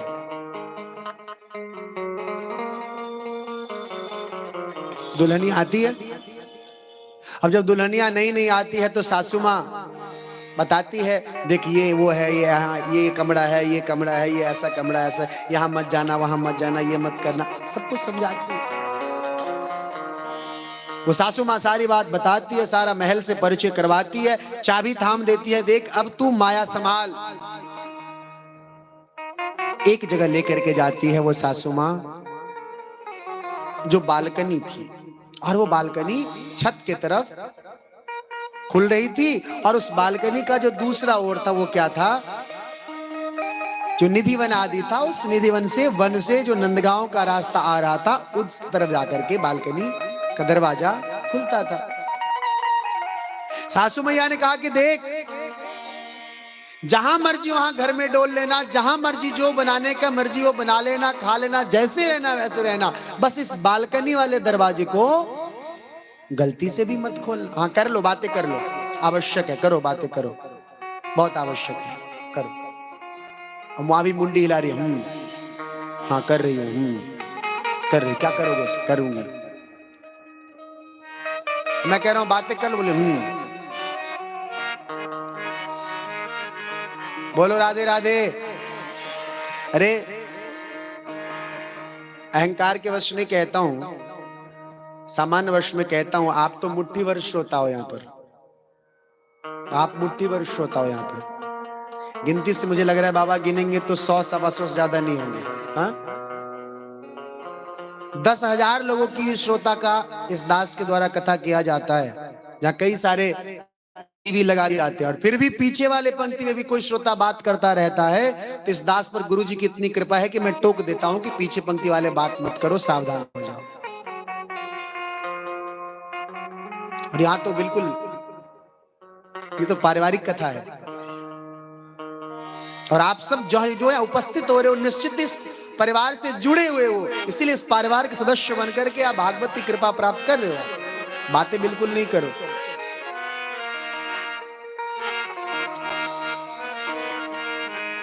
एक दिन मैंने बताया था ना बाबा कि भागवत में कथा में बात करने का कितना बड़ा दोष है, बताया था ना, कि क्यों बात करती हैं आप, मत कीजिए बात। एक मैथिली में पहले का किस्सा कह दीजिए, सुनिए। एक स्वामी जी रहतीन, प्रतिदिन की करतीन, तो उनका आदत छलन जे रात में दूध पी कर सुतत रहतीन। श्रीमती जी कन्या दिन रात में गेलखिन, गाय के दूध छे गिलास में भर के लक गेलखिन देला, लिया पीबू। गाय के दूध पीलखिन, एक घोट पीलखिन जखन, तो कन्या के उगटा लगलखिन, बर्तन मांज कर नहीं दिलाऊं, पखायर कर नहीं दिलाऊं, दूध के जो स्वाद है से तो बड़ा बेकार लागल, खट्टा लगे आए दूध। आप जो कन्या चलती श्रीमती जी सोचलखिन नहीं, बर्तन तो मजने रहिए ठीक है से, दूधों उठलिए ठीक से, लेकिन ये दूध खट्टा कोना भ गेल। मन में आत्मग्लानि सेहो भेलनि, विचार भेलनि जे भाई देखियो दी भर दिन परिश्रम क के हमर स्वामी एलैथ, पतिदेव एलैथ, हिनका हम कष्ट पहुंचा दिलिए। मन में हम विचार भेलनि, तो कहलखिन जे नहीं हम तो बर्तन साफ केने रहूं, पी लिया। आप जखन दोसर बेर कहलखिन तखन तो पतिदेव के आदत होई छन, नैहर के उकटनाई, बाप के दो दही जाकर पी लेतो, भाई के दो दही जाकर पी लेतो, हाँ ई छे वो छे कह लगलखिन, खड़ाप लगलन, काना लगलखिन, दूधक गिलास उठा कर लक वापस चल गेलखिन। सोचलखिन जे देखियो हम कतेक बड़का पापी छी, अपने स्वामी के हृदय के ठेस पहुंचलियन, आनंद मोन में छलखिन, हुनका हम क्रोधित कर दिलियन। लेकिन स्वामी के ऐठ छलन, जूठा छलन, सोचलखिन यो पुण्य छे, पीब लै छी। पीलखिन श्रीमती जी कन्या एक गोट पीलखिन, तो जहिना दूधक स्वाद हेबाक चाहिए ओहने रहे, दूध खट्टा रहबे नहीं करे। आप तो हुनका बड़ा दुविधा भ गेलन जे आब हम की करूं, हुनका लग जाओ तो पूरा नैहर के बाप तक तो पहुंचिए गेला, तब दादा परदादा सेहो पहुंच जेता, जे आदत होय छे पुरुष के।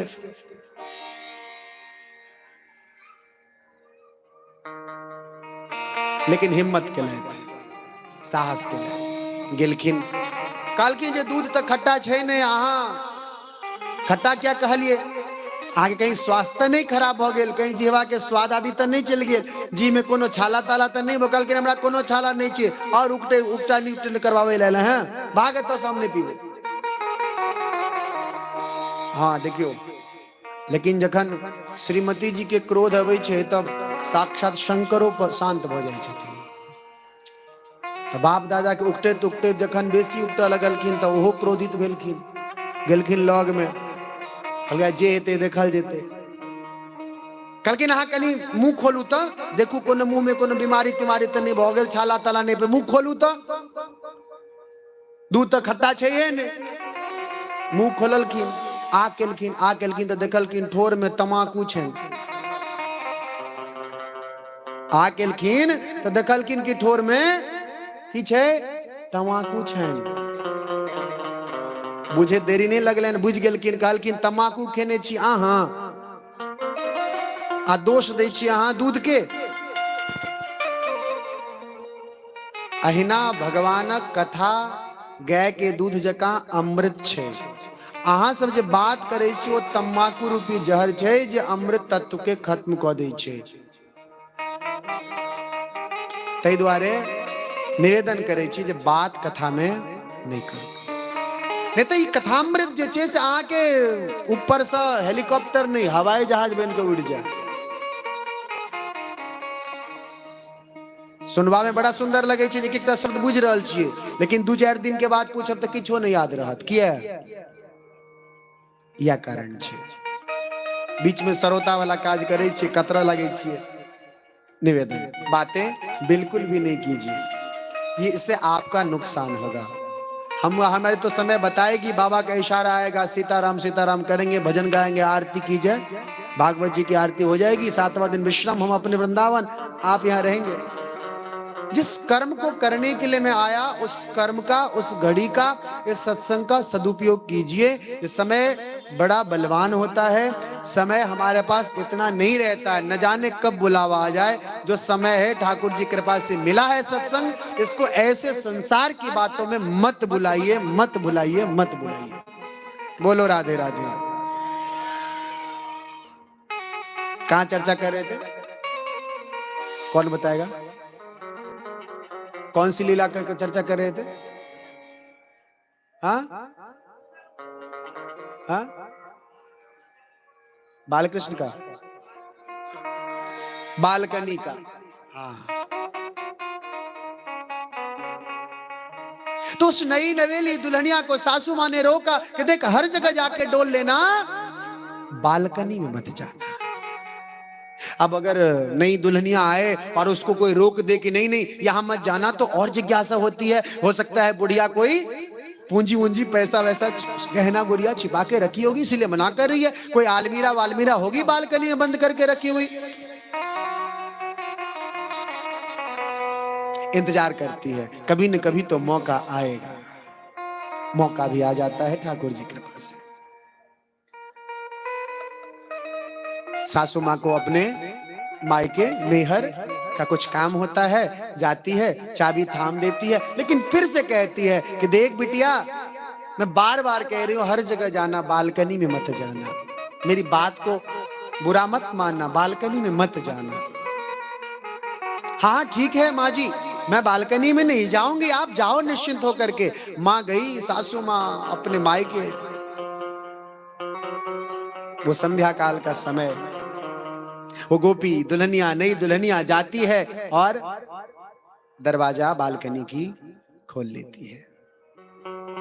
बालकनी की दरवाजा खोली तो देखती है जाकर के, उसमें तो कुछ भी नहीं है। ऐसा लग रहा है वो बालकनी जैसे महीनों पहले किसी ने झाड़ू लगाई हो, उसमें तो झाड़ू भी लगाने का कोई काम नहीं था। गई थी देखने के लिए, कोई जमा पूंजी की होगी सासू माँ, कोई छिपा करके रखी होगी अपने लिए, लेकिन वहां तो कुछ है भी नहीं। सोचती है कि शायद सासू बूढ़ी हो चली है और बूढ़े होने के बाद आदत होती है कि फालतू की चीजों की भी रक्षा करे। वापस होने लगती है, बालकनी को बंद करके वापस होने लगती है। जैसे ही बालकनी को बंद करने लगती है दरवाजे को, कि तभी रास्ते के दूसरे तरफ वाली जो बालकनी है वह खुलती है और उसमें से गोपी आकर के खड़ी हो जाती है। सोचती है कि मैं नई दुल्हन हूं और पहली बार बालकनी में रास्ते पर आ गई, मुझे देखने के लिए आई है। वापस पुनः लौटती है, फिर से बालकनी बंद करने लगती है। तभी एक साथ कई बालकनी की खुलने की आवाज आती है और चंद मिनटों के अंदर वो देखती है कि उस रास्ते की तरफ खुलने वाले रास्ते के दोनों तरफ वाले घर की बालकनी खुलती है और अनेक गोपियां आकर के खड़ी हो जाती है। उस गोपी के दुल्हनिया के मन में विचार आता है कि मैं इतनी स्वर्ग की अप्सरा तो आई नहीं कि मुझे देखने के लिए इतनी गोपियां आ गई। कुछ न कुछ तो बात होगी, इंतजार करके देख लेते हैं। इंतजार करती है। वो गोधूली का बेला, वो संध्या समय, गौ वत्स आदि के घर आने का समय है महाराज। तभी सभी गोपियां जो जंगल से, जो वन से रास्ता नंदगांव की तरफ आ रही है, सब उधर ताकने लगती है, देखने लगती है। ये वाली दुल्हनिया भी, नई दुल्हनिया भी उधर ताकने लगती है, देखने लगती है। जैसा सब करे ऐसा ये भी करने लगी। नजर पड़ती है दूर पर, देखती है दूर से क्या, धूलों का गुब्बारा सा पहाड़ सा चला आ रहा है। ऐसा लग रहा है जैसे कोई रणभूमि हो। बहुत ऊंचा धूलों का पहाड़ सा नगर में जंगल से प्रवेश कर रहा है।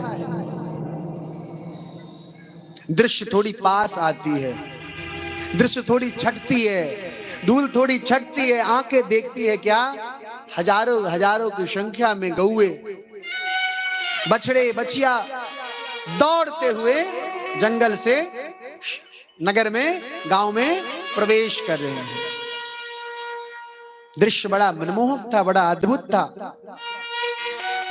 और उन सभी गौओं के बीच में क्या देखती है, एक सांवरा सरकार और एक गोरे सरकार, श्याम और बलराम।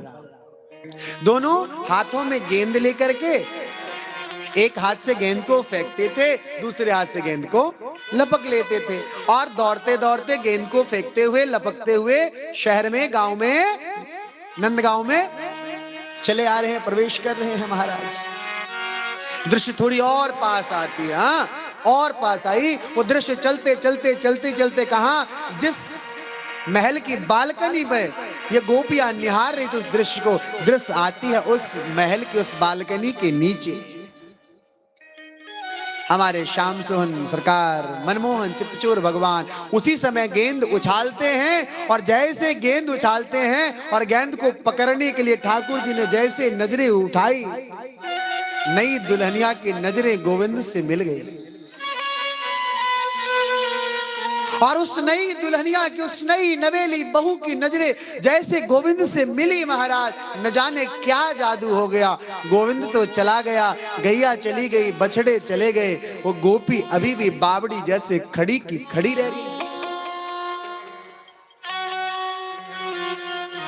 न जाने उस जादूगर ने क्या जादू कर दिया उस गोपी पर। वो गोपियां अभी भी खड़ी है और राह पर निहार रही है, जैसे मानो कन्हैया से नजरें अभी भी मिला रही है। संध्या बीतती है, पूरी रात बीत जाती है, सुबह बीत जाती है, दूसरी संध्या लग जाती है। दूसरी संध्या में उसकी सास हाँफते हाँफते, दौड़ते दौड़ते अपने मायके से आती है। देखती है बालकनी का दरवाजा खुला हुआ है, बालकनी में जाती है, देखती है मेरी बहू रानी बेसुध खड़ी आज नीचे निहार रही है। पीछे से एक थप्पड़ लगाती है, उसकी तंद्रा टूटती है, उसका ध्यान टूटता है। मामा कह के लिपट जाती है वो, और सासू माँ कहती है जारी बावरी। जिस ब्रजमंडल पर, जिस ब्रजमंडल की प्रत्येक गोपियों पर, जिस ब्रजमंडल की प्रत्येक व्रजांगनाओं पर कन्हैया ने जादू किया था, आज तुझे भी उसने कहीं का नहीं छोड़ा। जा, आज से तू भी उस कन्हैया की हो गई। पूरी ब्रजमंडल तो उसकी थी, आज से तू भी उसकी हो गई। प्यारे, जिसकी नजरों में गोविंद समा जाए, फिर वो नजर दूसरों को देखने के लिए तरसती नहीं है। वो एक भजन का भाव आ रहा है, अरे ये तो प्रेम की, ठाकुर से प्रेम करो, अनंत करो। सभी गाइएगा, ये तो प्रेम की बात है ऊधो, बंदगी तेरे वश की नहीं है। ये तो प्रेम की बात है ऊधो, बंदगी तेरे बस की नहीं है। ये तो प्रेम की बात है ऊधो, बंदगी तेरे वश की नहीं है। ये तो प्रेम की बात है ऊधो, बंदगी तेरे बस की नहीं है। ये तो प्रेम की बात है ऊधो, बंदगी तेरे बस की नहीं है। ये तो प्रेम की बात है ऊधो, बंदगी तेरे बस की नहीं है। बंदगी तेरे बस की नहीं है। ओ बंदगी तेरे बस की नहीं है। यहाँ सर दे के होते हैं सौदे, यहाँ सर दे के होते हैं सौदे। आशिकी इतनी सस्ती नहीं है, ये तो प्रेम की बात है ऊधो। हरि हो, मधुर ताली की सेवा करते हुए बाके बिहारी लाल की जय हो।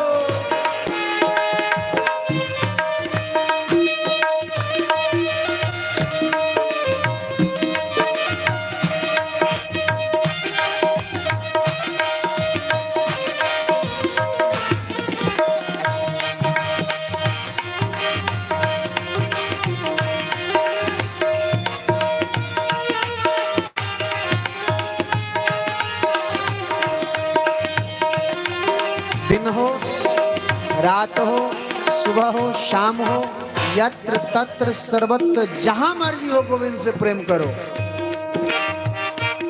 न हाथ धोने की आवश्यकता, न स्नान की, न कुल्ला की, न आचमन की, न यम की, न नियम की। प्रेम की कोई समय सीमा नहीं हमारा।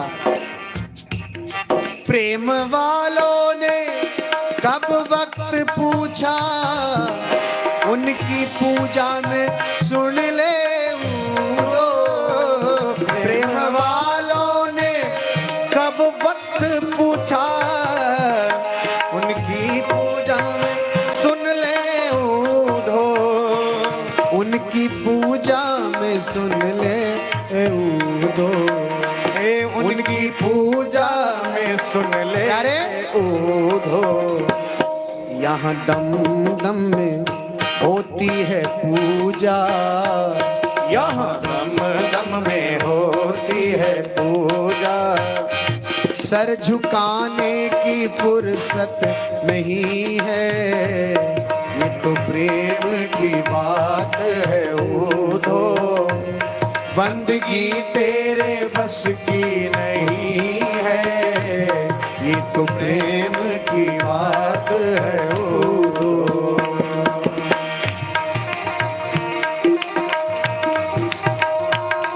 राधे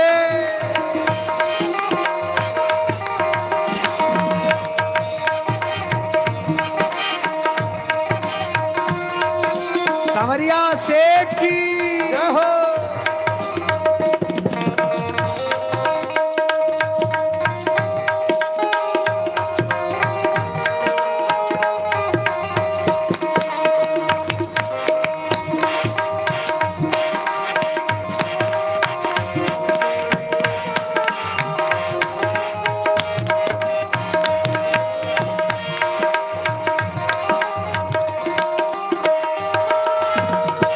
जो असल में है परवाह जिंदगी की, जो असल में है मस्ती में डूबे, उन्हें क्या परवाह जिंदगी की। जो असल में है मस्ती में डूबे, उन्हें क्या परवाह जिंदगी की। हे जो असल में है मस्ती में डूबे, उन्हें क्या परवाह जिंदगी की। जो उतरती है चढ़ती है मस्ती, जो उतरती है चढ़ती है मस्ती। ये भैया सुनो,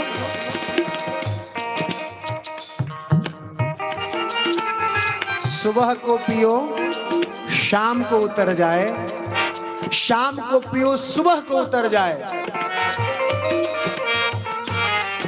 वो नशा क्या, सुबह को पियो शाम को उतर जाए, शाम को पियो सुबह तक उतर जाए। नशा करना है, मस्ती चढ़ाना है तो मेरे गोविंद के नाम की मस्ती चढ़ाओ, जीवन तमाम गुजर जाए। नशा चढ़ती जाए, चढ़ती जाए, चढ़ती जाए। जो उतरती है चढ़ती है मस्ती, जो उतरती है चढ़ती है मस्ती। हाँ, वो हकीकत में मस्ती नहीं है, जो उतरती है चढ़ती है मस्ती। वो हकीकत में मस्ती नहीं है। ये तो प्रेम की बात है ऊदो। हरि हो।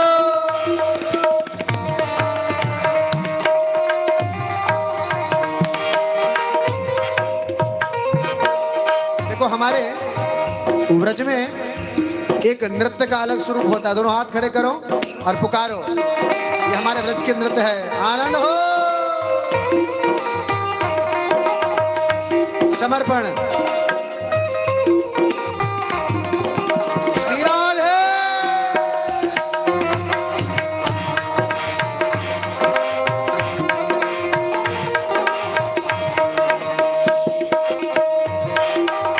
पुकारो गोविंद को।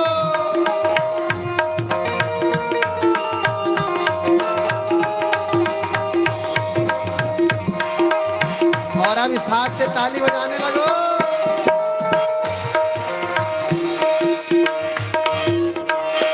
जिसकी नजरों में है श्याम प्यारे, वो तो रहते हैं जग से निराले। जिसकी नजरों में है श्याम प्यारे, वो तो रहते हैं जग से निराले।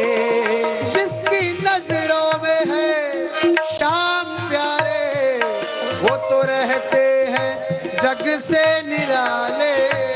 वो जिसकी नजरों में है श्याम प्यारे, वो तो रहते हैं जग से निराले।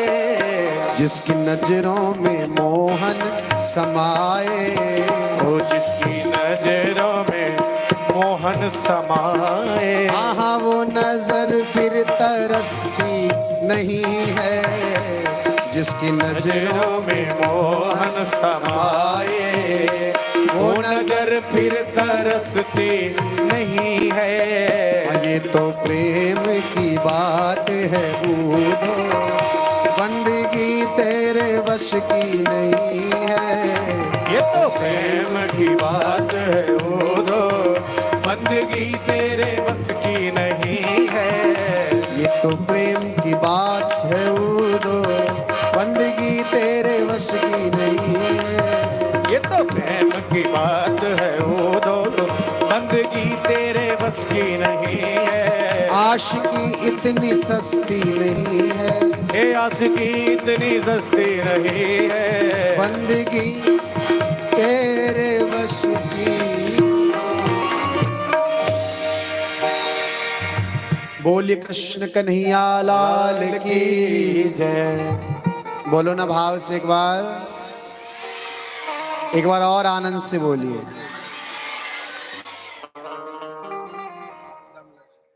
आगे वाले पर तो असर है गोविंद के आने की। लेकिन पीछे वाले अभी भी आगे वाले हाथ उठाते हैं तो पीछे वाले ढक जाते हैं।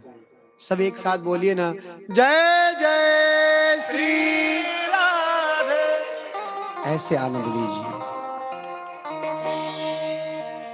कालिया नाग की कथा में आइए। हे जी तांडव गति मुंडन पर निरतत बनवारी, तांडव गति मुंडन पर निरखत बनवारी, हे तांडव गति मुंडन पर निरतत बनवारी, तांडव गति मुंडत पर निरखत बनवारी, तांडव गति मुंडन पर निरतत बनवारी, हे तांडव गति मुंडत पर निरखत बनवारी, पंग पंग पंग पग फटकत, पंग पंग पंग पग पटकत, पंग पंग पंग पग पटकत, पंग पंग पंग पग पटकत, हे फंग फंग फंग फन फटकत, पंग पंग पंग फन हे फटकत, फंग फंग फंग फंग फटकत, पंग पंग पंग फन फटकत, वंग वंग वंग विनती करत नाग वधु आली, हे वंग वंग वंग विनती करत नाग वधु नारी, हे तांडव गति मुंडन पर निरतत बनवारी, हे तांडव गति मुंडत पर निरखत बनवारी, हे तांडव गति मुंडन पर निरतत बनवारी, हे तांडव गति मुंडत पर निरखत बनवारी,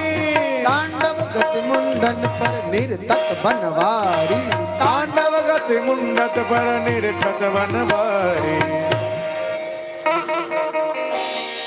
जिस गेंद लीला को आप सुने हैं उस गेंद लीला में आइए। एक बार हमारे ठाकुर जी क्या गौवत्स की गौवंश की रक्षा करने के लिए लीला किए। क्या लीला किए ठाकुर जी? जेठ की दोपहरी थी और यमुना किनारे हजारों की संख्या में, लाखों संख्या में गौवे थे, बछड़े थी, बछिया थी। जल पीने के लिए जैसे यमुना जल गए, कई गैया बेहोश हो गई। गैया बेहोश हो गई। किसी ने जाकर कन्हैया कहा कि लाला गोविंद सखा मित्र देखो, गैया हमारी बेहोश हो रही है, मर रही है। कन्हैया को तो सब बात पता थी महाराज। लीला किया, दाऊ भैया और कन्हैया दोनों क्या करने लगे? सखाओं के संग गेंद खेलने लगे यमुना तट पर। गेंद तो बहाना था सरकार। अब गेंद खेलते खेलते खेलते खेलते कन्हैया ने दाऊ भैया को इशारा दिया, दाऊ भैया लगाओ और इतने जोर से मारो। क्यों? दाऊ भैया ने कहा कन्हैया तू मार दे जोर से। कन्हैया ने कहा कि देखो भैया मैं जोर से नहीं मार सकता। क्यों? कहा देखो आप बलराम हो, सो आप अगर मारोगे ना तो संसार कोई ताना नहीं मारेगी, लेकिन मैं प्रेम का स्वरूप लेकर तो मैं जोर से कैसे मार सकता भला? तो मारने का डिपार्टमेंट तो आपका है भैया, इस डिपार्टमेंट को आप संभालो और लगाओ गेंद पर प्रहार।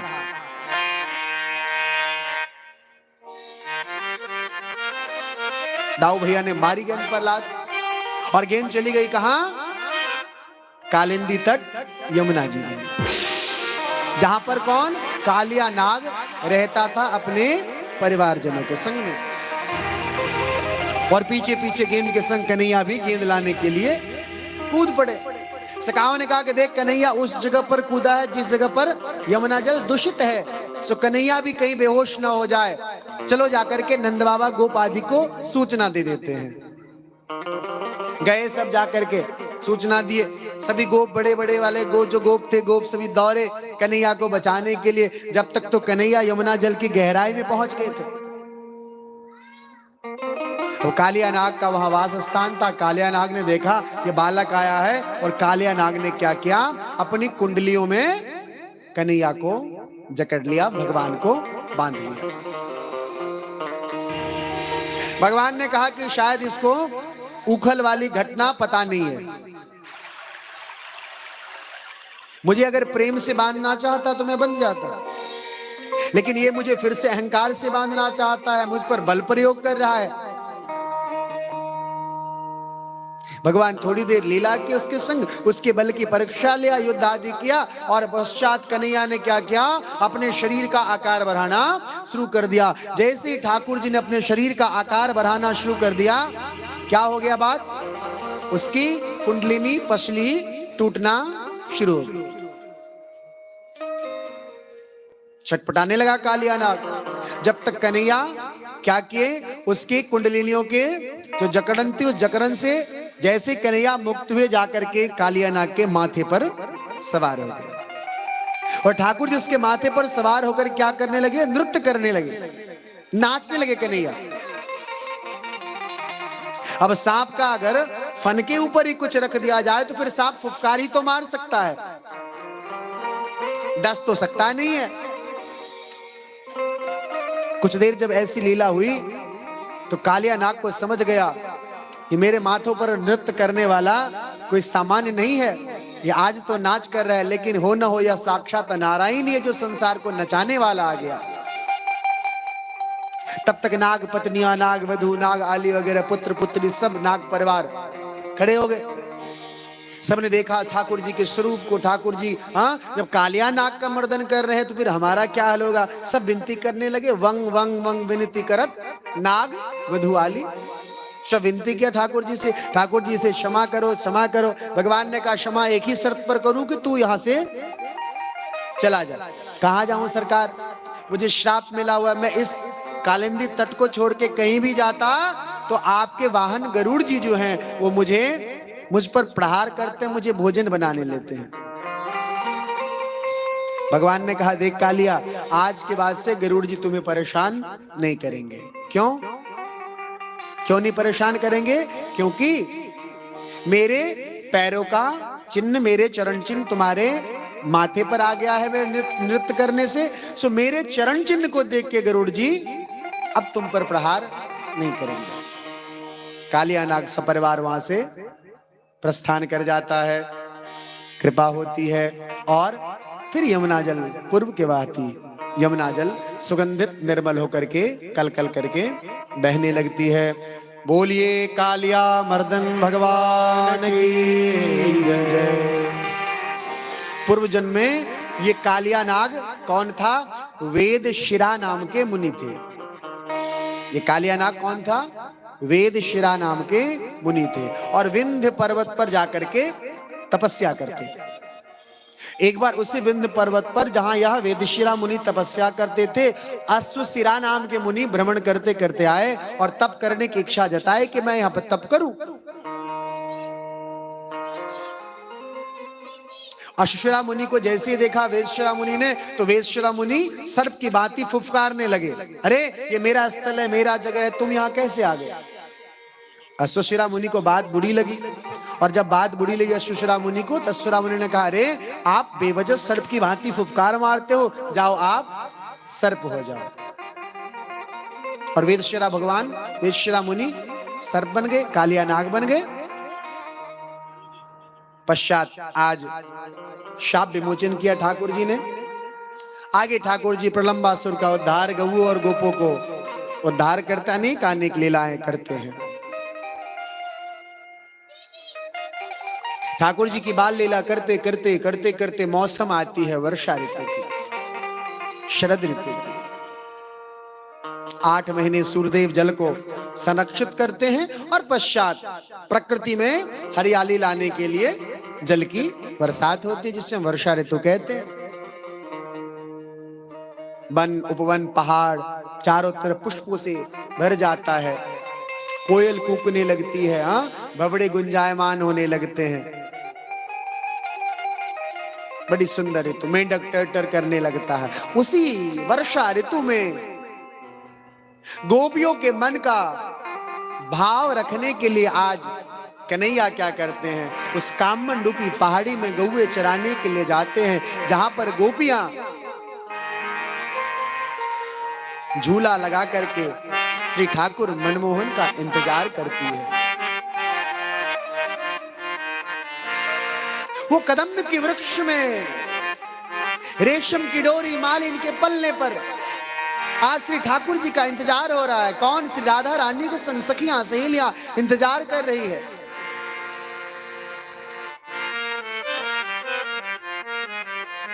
हाँ आओ ना, मिथिला में गाते हैं हम लोग, अरे झूला झूला लगे कदम के डारी, झूला लगे कदम के डारी, झूले कृष्ण मुरारी नाम। ये झूला लगे कदम के डारी, झूले कृष्ण मुरारी। ये झूला लगे कदम के डारी, झूले कृष्ण मुरारी नाम। झूला लगे कदम के डारी, झूले कृष्ण मुरारी नाम। ए संग में राधा प्यारी नाम, ए संग में राधा प्यारी नाम। झूला लगे कदम के डारी, झूले कृष्ण मुरारी नाम। ये झूला लगे कदम के डारी, झूले कृष्ण मुरारी नाम। झूला महोत्सव की जय हो।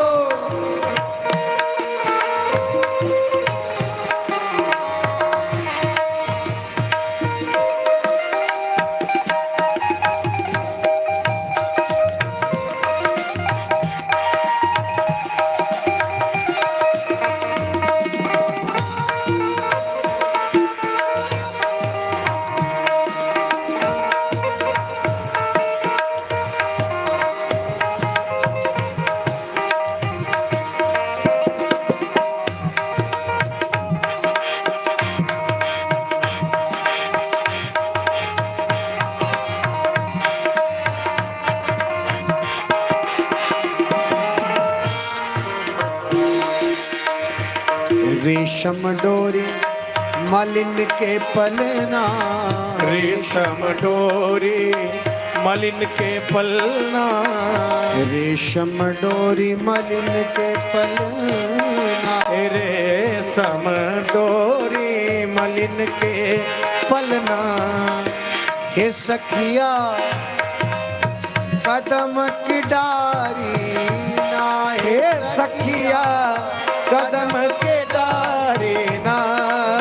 झूला लगे कदम के डारी, झूले कृष्ण मुरारी नाम। ये झूला लगे कदम के डारी, झूले कृष्ण मुरारी। राधा कृष्ण भगवान की जय हो।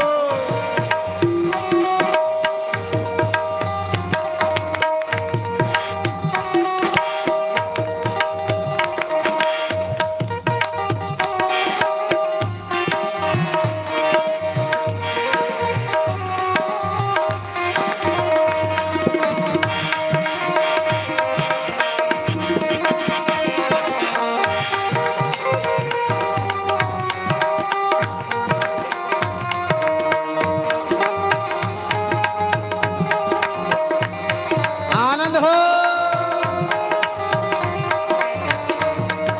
राधे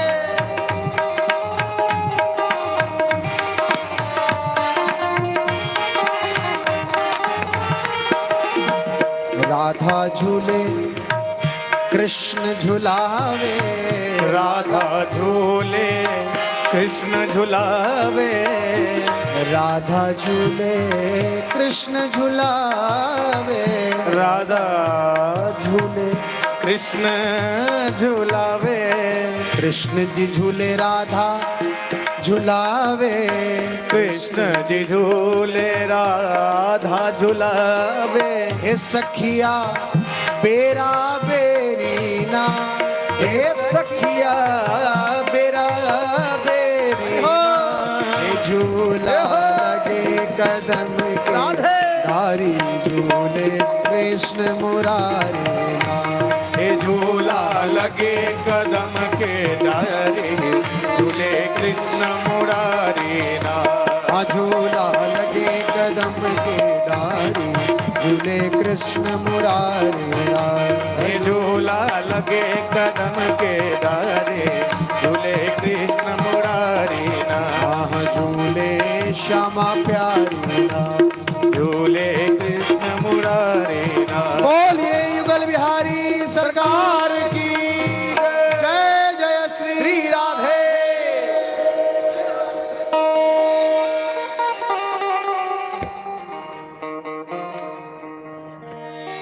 मोगरा, पारिजात, श्रृंगार, तुलसी के वन, चंपा, चमेली, जूही महकने लगे। श्याम सुंदर सरकार वेणु वादन कर रहे हैं, बांसुरी बजा रहे हैं और गोपियों पर कृपा कर रहे हैं। आज गोपियां आनंद भाव से धन्य धन्य हो रही है। ठाकुर जी के मुखारविंद का इस सुंदर से प्रसंग का, महोत्सव का दर्शन करके अपना जीवन कृतार्थ कर रही है, धन्य धन्य कर रही है। हो भी क्यों ना महाराज, साक्षात ठाकुर जी जो आज आनंद दे रहे हैं गोपियों को।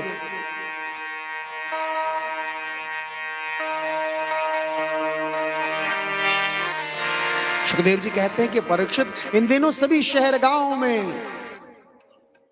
आनंद की बरसात होने लगी। नव अन्नप्राशन की तैयारी हो रही है। वर्षा ऋतु के बाद कौन सी ऋतु आती है बाबा? शरद। वो आई शरद की रात, कन्हैया बांसुरी बजा रहे हैं, वेणु वादन कर रहे हैं ठाकुर जी हमारे। और कैसी बांसुरी वादन कर रहे हैं उसका भाव देखिए। भागवत का 10वां स्कंद 21वां अध्याय 15वां श्लोक, क्या सुंदर सुखदेव जी वर्णन कर रहे हैं। आज ठाकुर जी को एक नट का स्वरूप बता रहे हैं। जैसे कोई उत्सव होता है, उसमें मंच लगता है, उसमें जैसे नटुआ नाचता है और सब उसकी तरफ देखते रहते हैं और सब उसकी कला को देख करके आनंदित होते रहते हैं और उस नटुए के उस नाट्य कला में डूब जाते हैं। और ऐसे आज हमारे ठाकुर जी प्रतीत हो रहे हैं।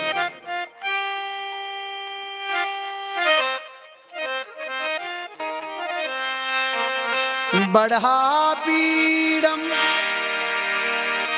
नटबखपुः कर्णयो कर्णिकारः विप्रदवाशः कनकपिशं वैजयन्तीं च मालाम्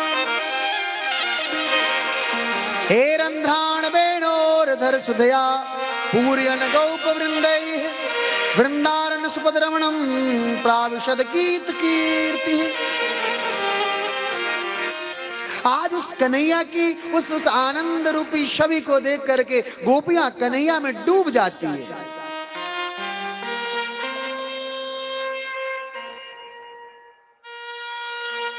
बांसुरी तो कोई भी बजाए महाराज तो आनंद आ जाती है। और बांसुरी जब कन्हैया की बजे फिर तो गोपियां, ग्वाल बाल, गोप, पशु पक्षी, जीव जंतु सब एकत्रित हो जाते हैं और कन्हैया का आज उस कामवन में घेर लेते हैं।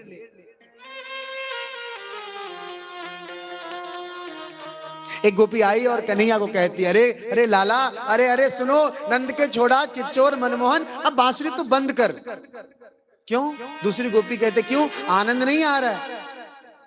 कहती है आनंद तो आ रहा है, इतना आनंद आ रहा है कि संसार से आनंद छूट करके इस आनंद कंठ में ही बस आनंद दिखता है।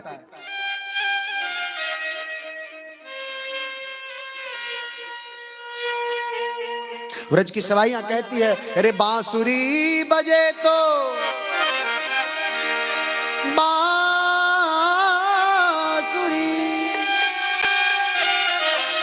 बांसुरी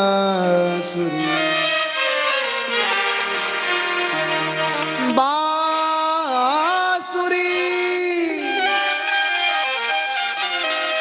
बांसुरी बजे तो ब्रज व्रजे हम ना बसेगी वीर। बांसुरी बजाओ लाल हमें विदा कीजिए। ना भैया, ये कथा है, स्टेज प्रोग्राम नहीं है, वो रिवा विव नहीं, जहां चल रहा है चलने दो। बांसुरी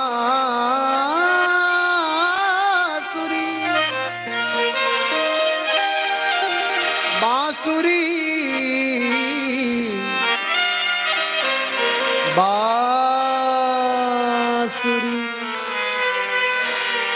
बांसुरी बजे तो व्रज हमना बसेगी वीर।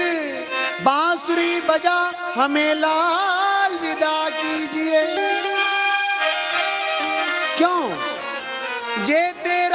ते ते दाग।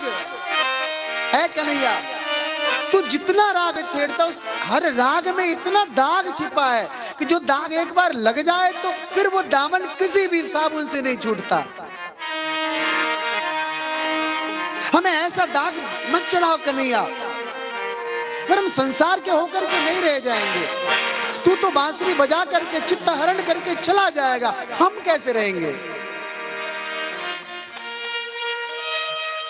जेते राग ते दाग, और तेरी बांसुरी में जेते छेद ते भेद। आहा, जे तो सौर ते तो घोड़, मारो रोम रोम में छीजिए। और कन्हैया सुन, जब तू तिरछी ताने मारता है ना बांसुरी से, तो संसार को पता नहीं क्या लगता हो, मेरे हृदय में लगता है जैसे किसी ने बाण घुसा दिया हो। तान के तिरछे बाण लगते हैं मोहि आन, श्रवणन सुनत जान इस मन में बसीजिए। बंसी को छोड़ो श्याम, विनती करत व्रज की बाम। ऐसो की निसूर प्रभु ऐसी हूं न कीजिए। ऐ श्याम, अब तू बंसी बजाना बंद कर दे। क्यों? तो सब पर तो कृपा करेगा नहीं, तो सबको तो संग रखेगा नहीं। चित्त अगर तुम्हारे में होके जाएगा, फिर इस तन का लेकर के हम करेंगे क्या श्याम। हे ठाकुर, तुझे लेना है तो ये तन और मन दोनों ले ले। फिर तू सिर्फ मन की चोरी करने वाला है, तो तन की चोरी तो करता नहीं कन्हैया। अब बांसुरी बजाना बंद कर। और हमारे ठाकुर जी मनमोहन, वो कहा जब एक बार जब जिसका हाथ थाम लेते हैं, एक बार जिस पर ठाकुर जी कृपा कर देते हैं महाराज, कहां छोड़ते हैं भला। कई जन्मों से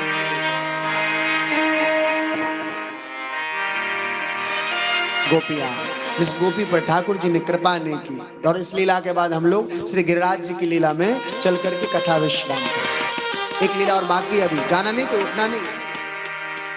कई जन्मों से बुला रही हूं,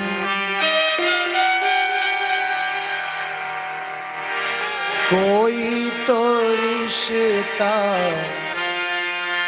जरूर होगा।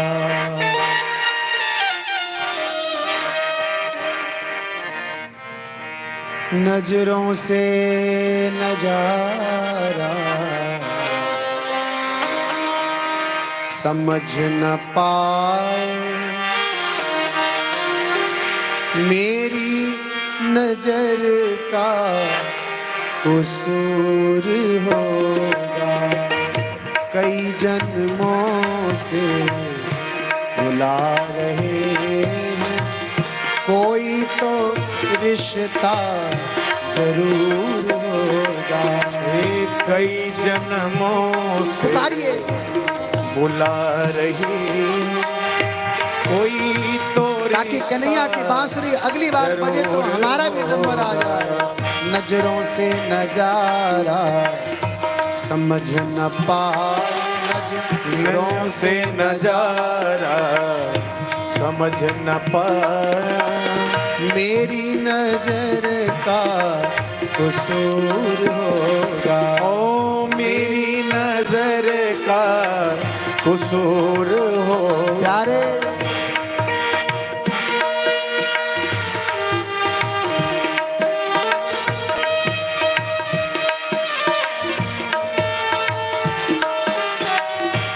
भाव से गोविंद को याद कीजिए कि ठाकुर, हम आपको कई जन्म से पुकार रहे हैं, आपका इंतजार कर रहे हैं। आपने अघा को तारा, बका को तारा, धेनुका को तारा, पुतना को उबारा महाराज। मेरी बारी कब ठाकुर, किसी भी रिश्ते से बस मुझे भी तारो।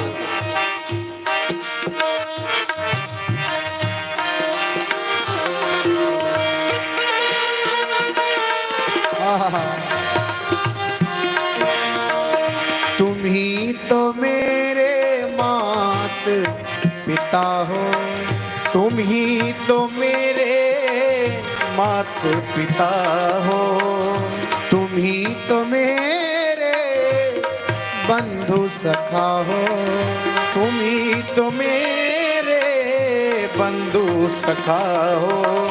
कितने ही नाता तुम संग जोड़े, कितनी ही नाता तुम संग जोड़े। प्यारे कोई तो नाता जरूर होगा, कोई तो नाता जरूर होगा, कोई तो रिश्ता जरूर होगा, कोई तो रिश्ता जरूर होगा। हरि हो।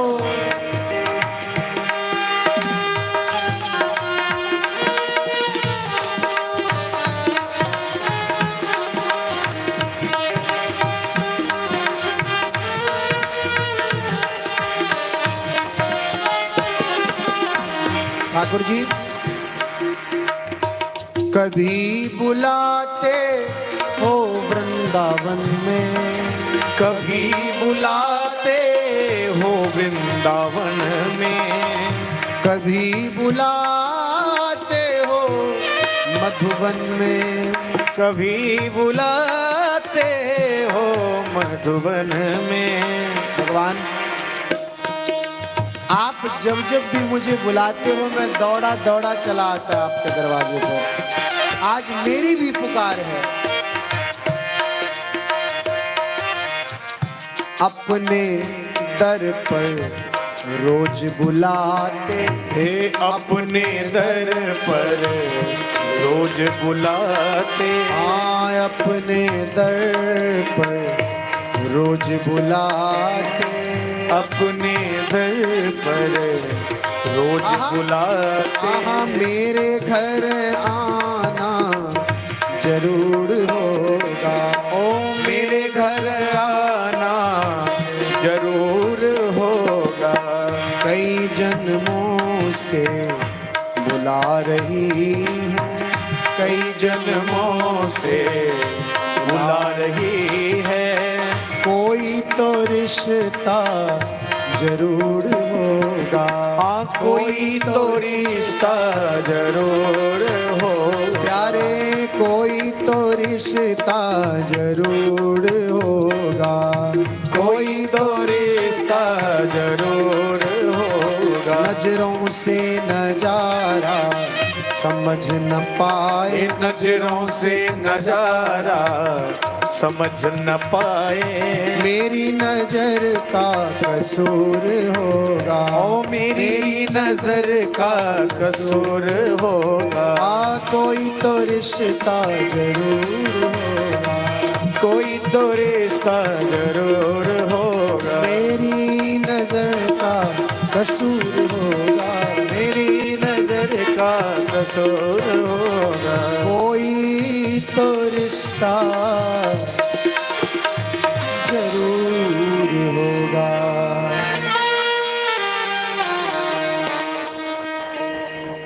बांसुरी बजती है और सब गोपियों के चित्त में ठाकुर जी विराजमान हो जाते हैं। सब ठाकुर जी से कोई न कोई रिश्ता ढूंढते हैं, कोई पुत्र भाव में, कोई पति भाव में, कोई बंधु भाव, कोई सखा भाव।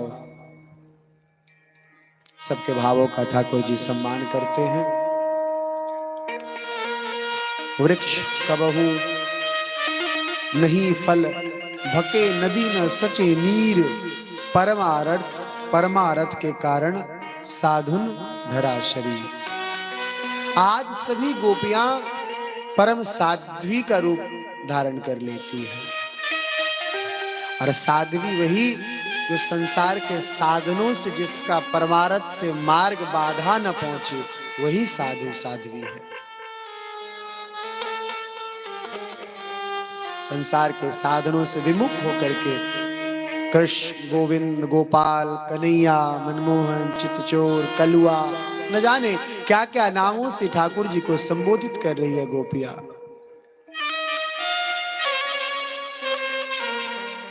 और करे भी क्यों न सरकार, संसार से रिश्ते जुड़ते हैं तो हम बड़े वेवल हो जाते हैं, और जिसका संबंध भगवान से जुड़ जाए तो उसे संसार की आवश्यकता कहां पड़ती है भला। लुटाए जा रहे हैं गोविंद प्रेमामृत, कृपामृत, चरणामृत। आज गोपियां छक छक के ठाकुर जी के प्रेम का पान कर रही है, धन्य धन्य हो रही है। देवता लालायित हो रहे हैं, देवता गण तरस रहे हैं, देवांगनाएं। काश मैं भी आज वृंदावन में होती तो कन्हैया के संग आनंद ले रही होती, अपने भाग्य को कृतार्थ कर रही होती। वो घड़ी आती है जब इंद्र को प्रसन्न करने के लिए यज्ञ का आयोजन ब्रजवासी गोपों के द्वारा आरंभ किया जाता है।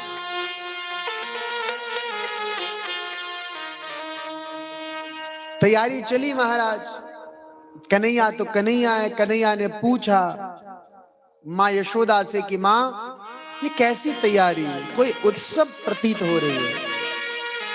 माँ यशोदा ने कहा कि हाँ लाला, इंद्र पूजा की तैयारी हो रही है। माँ, इंद्र पूजा हम लोग क्यों करते हैं? यशोदा माँ ने कहा कि देख लाला, यह तो हमारे ब्रजमंडल की परंपरा है। ये कोई आज से थोड़ी ना प्रथा चला रही है, ये तो कई हजारों वर्ष की प्रथा है। हम ब्रजवासी इंद्र पूजन करते चले आ रहे हैं।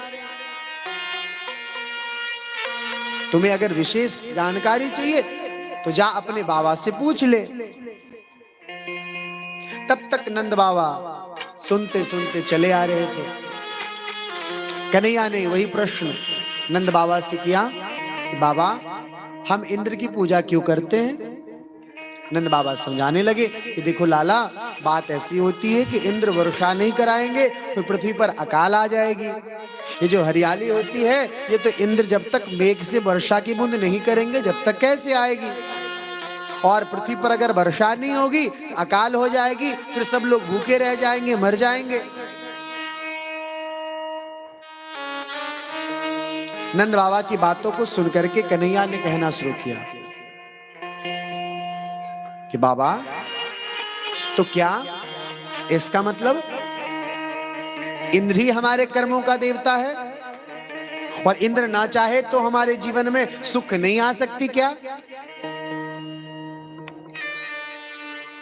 अब तो बाबा नंद परेशान।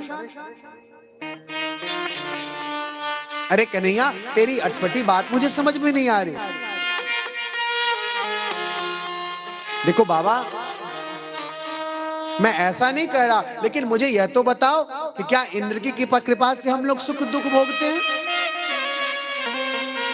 गोपों की सभा बुलाई गई, सभी गोप बैठे, उसमें नंद बाबा भी बैठे और सभा के मध्य में बात रखी गई। कन्हैया को कहा गया, कन्हैया अपना पक्ष रखो, कन्हैया क्या बोलना चाहते हो। कन्हैया से सब प्रभावित तो थे ही। कन्हैया ने कहना शुरू किया,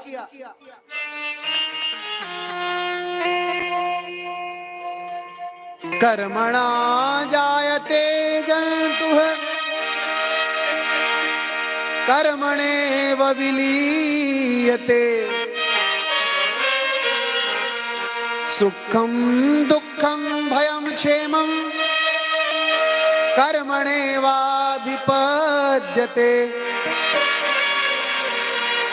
अस्ति चेदीश्वरः कश्चित् फलरूपेण कर्मणाम् कर्तारं भजते सोऽपि न कर्तुर्प्रभुर्विशः।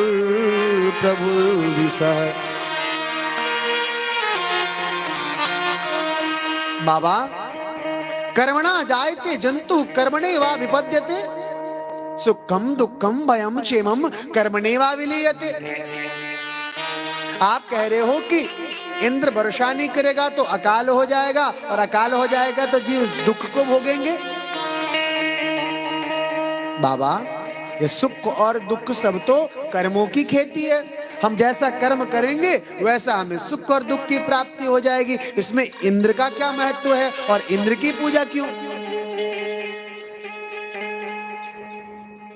अब सभी गोपों ने कहा कि देख कन्हैया, हम तो कई वर्षों से करते चले आ रहे हैं, हजारों वर्षों से हम करते चले आ रहे हैं, हम ये पूजा नहीं छोड़ सकते। कन्हैया ने कहा मैं छोड़ने की बात थोड़े ना कर रहा, बस आप मुझे इतना तो बता दो, क्या इंद्र की कृपा से हम सुख दुख भोगते? हम करें क्यों इंद्र की पूजा, बस इतना मुझे कोई बताओ। कन्हैया ने दूसरा तर्क दे दिया कि अस्ति चेदीश्वरः कश्चित् फल रूपण्य कर्मणाम कर्तारं भजते सोपि न ह्य कर्ति प्रभुर्भि सह। अरे गोपों सुनो सुनो, हमारे व्रजमंडल की जो आमदनी का स्रोत है, जो आय का स्रोत है, वो क्या है? दूध दही माखन घृत मट्ठा छाछ, यही हम लोग जाते हैं मथुरा नगरी में जाकर के बेचते हैं और उससे जो धन होता है उससे हमारा जीवन यापन चलता है। गोपों ने कहा बात तो ठीक है कन्हैया, एक बात बताओ, ये अगर गौए ना रहे गैया ना रहे तो क्या हमारे पास दूध दही घृत छकड़ा छाछ वगैरह आएगा क्या? नहीं कन्हैया। अच्छा बोलो, गैया अगर घास ना खाए, गैया को अगर चारा न मिले तो क्या गैया दूध देगी? गोपों ने कहा कि नहीं, कभी नहीं देगी। तो गैया जहां घास चरने जाती है वो ना रहे तो क्या गौए को घास मिलेगी? सभी ने कहा कि नहीं कन्हैया, वो तो गौचारण भूमि रहेगी जभी तो घास मिलेगी। ये हमारे दैनिक जागरण वाले पत्रकार साहब हैं, ये लालटून भैया, दूसरे आएंगे, ये आप हिंदुस्तान टाइम्स हैं तो यही है लालटून भैया। आप ये मैं जो कह रहा हूं लिख लीजिएगा और ये जरूर छापिएगा। चर्चा जब गौचारण भूमि की हुई, अगर गौचारण में व्यवस्था नहीं रहेगी, अगर गौचारण व्यवस्था नहीं रहेगी तो पृथ्वी पर अकाल जरूर आएगी। आज गौचारण भूमि का सबसे ज्यादा अगर कहीं पर ह्रास हुआ है तो हमारी मिथिला क्षेत्र में हुई है। यहां हमारे प्रिंट मीडिया के बंधु बैठे हुए हैं।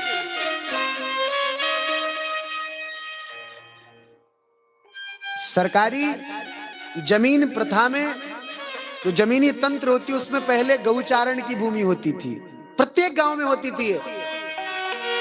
थी बाबा।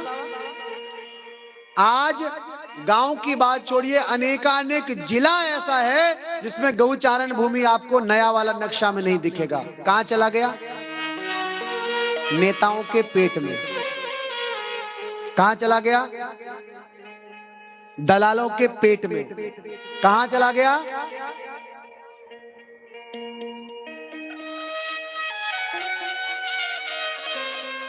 गौचारण भूमि जब तक इस पृथ्वी पर रहेगी जब तक अकाल नहीं हो सकती। और जिस जिस क्षेत्र से गौचारण की भूमि निकली है उस क्षेत्र में आज भीषण परिस्थिति से सामना वो क्षेत्र कर रही है। आपको पता चले, आपको बताऊं कि सबसे कम कोरोना का प्रभाव कहां हुआ था? पता है आपको? बताऊं?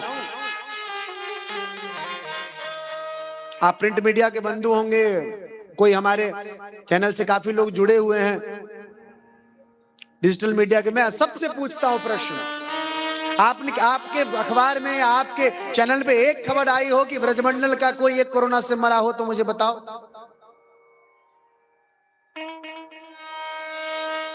क्यों? आज भी अगर आप ब्रजभूमि जाएंगे तो गौचारण भूमि रक्षित है। गौए चढ़े ना चढ़े, गौचारण का भूमि, हम गौ का ग्रास भी खाना शुरू कर दिए।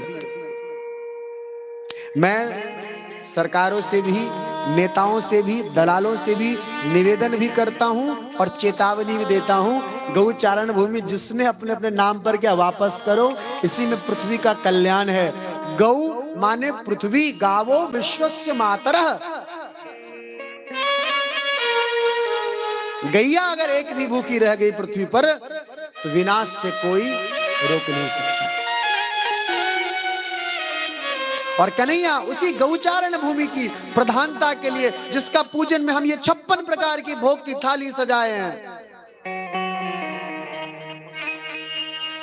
उसी गौचारण भूमि की प्रधानता बनी रहे युग युगांतर तक संसार में। इसीलिए कन्हैया ने इंद्र से कोई, कन्हैया को कोई बैर नहीं थी, कोई शत्रुता नहीं थी। जरा सा अहंकार, कन्हैया की लीला से इंद्र को अहंकार करवाया गया और कन्हैया गौचारण भूमि की प्रधानता दिखाना चाहते थे ब्रजवासियों को। और वो गौचारण भूमि थी कहां ब्रजमंडल की? श्री गिरिराज जी। निवेदन किया कन्हैया ने कि बाबाओं काकाओं एक काम करो, क्यों ना हम लोग जिस भूमि पर हमारी गैया, हमारे बछड़े, हमारे बच्चियां जाकर के चढ़ते हैं उसकी पूजा करें। क्यों? क्योंकि अगर वह रक्षित नहीं रहेगी, इंद्र कितना भी बरसात करवा दे, उस क्षेत्र में बाढ़ ही बाढ़ आएगी, कभी उस क्षेत्र में हरी भरी चीजें नहीं हो सकती। बोलो राधे राधे, जोर से बोलो।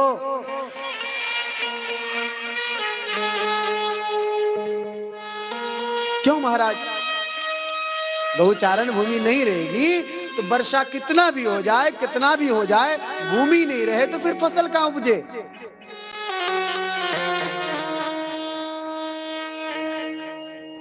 और फसल उपज बन तो यही तो अकाल है। गोपों की बात समझ में आई, कन्हैया की बात को सबने शिरोधार्य किया कि कर्ता रंग बजते सोपी न है कर्तु प्रभुषी। मनुष्य को अपना कर्म करते रहना चाहिए और फल तो एक साथ फल देने वाला नारायण ऊपर बैठा है। अब जो इंद्र पूजन की तैयारी की गई थी, जो सामग्री आदि व्यवस्था की गई थी, उन सभी सामग्री को लेकर के किनका पूजन होने लगा? कहां चले?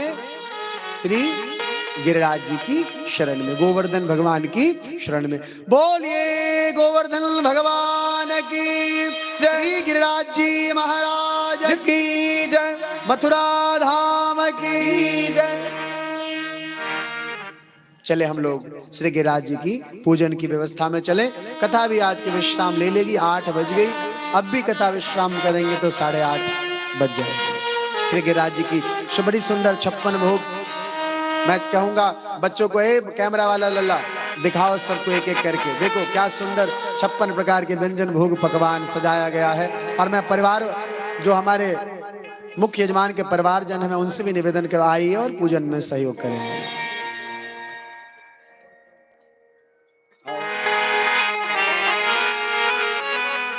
मैं तो गोवर्धन को जाऊं मेरी वीर, नय माने रे मेरो मनमा।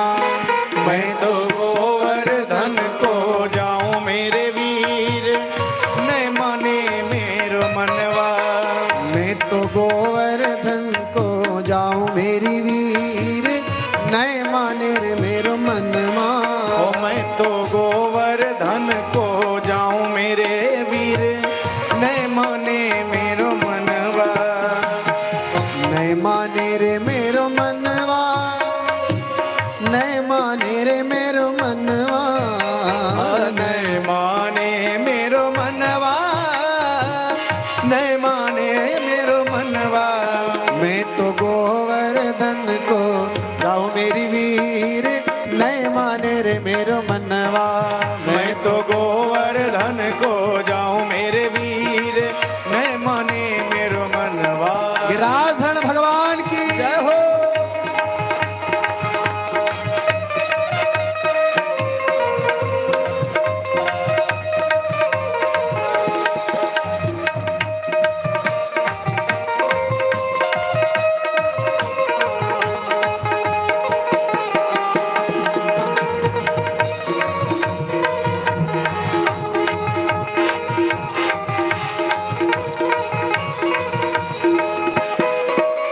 सात कोस की दी परिक्रमा, 7 कोस की दी परिक्रमा, 7 कोस की दी परिक्रमा, 7 कोस आनंद की हो। दी परिक्रमा। मैं तो महानसी, मैं तो महानसी, मैं तो महानसी गंगा नहाऊं मेरी वीर, नहीं माने रे मेरो मनवा। मैं तो मानस गंगा नहाओ मेरे वीर, नहीं माने मेरो मनवा। मैं तो गोवर्धन को जाऊं मेरी वीर, नहीं माने रे मेरो मनवा। मैं तो गोवर्धन को जाऊं मेरे वीर, नहीं माने मेरो गिरिराजधरण भगवान की जय हो।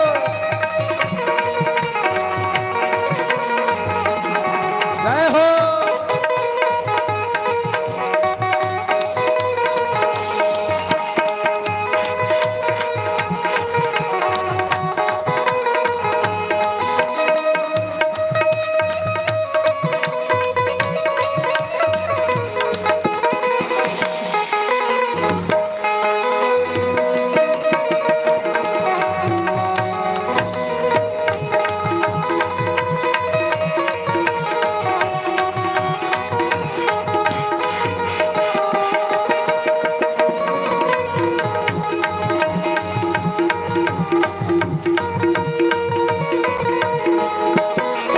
अरे सात शेर की करुड़ कराइया, सात शेर की चढ़ी कढ़ाइया, सात शेर की चढ़ी रे कढ़ाइया, सात शेर की चढ़ी कढ़ाइया, सात शेर की चढ़ी कढ़ाइया। सात शेर की चढ़ी कढ़ाइया। मैं तो ब्राह्मण, मैं तो ब्राह्मण, मैं तो ब्राह्मण नौता जमाओ मेरे वीर, नहीं माने रे मेरो मनवा। मैं तो ब्राह्मण नौता जमाओ मेरे वीर, नहीं माने मेरो मनवा। मैं तो गोवर्धन को जाऊं मेरी वीर, नहीं माने रे मेरो मनवा। मैं तो जाऊं मेरे वीर, नहीं माने मेरो मनवा। आनंद हो।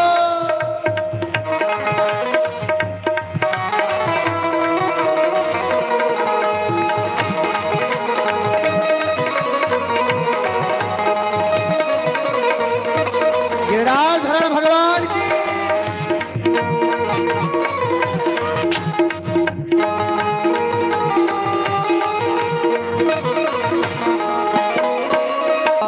श्री गिरिराज पे दूध चढ़ाओ, श्री गिरिराज पे दूध चढ़ाऊं, श्री गिरिराज पे दूध चढ़ाओ, श्री गिरिराज पे दूध चढ़ाओ, श्री गिरिराज पे दूध चढ़ाओ, श्री गिरिराज पे दूध चढ़ाओ, श्री गिरिराज पे दूध चढ़ाओ। मैं तो छप्पन, मैं तो छप्पन, मैं तो छप्पन भोग लगाऊं मेरी वीर, नहीं माने रे मेरो मनवा।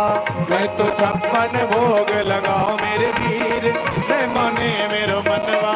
मैं तो गोवर्धन को जाऊं मेरी वीर, नहीं माने रे मेरो मनवा।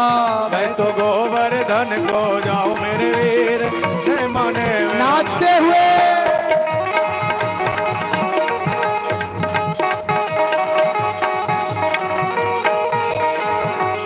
गिरिराजधरण भगवान की जय हो।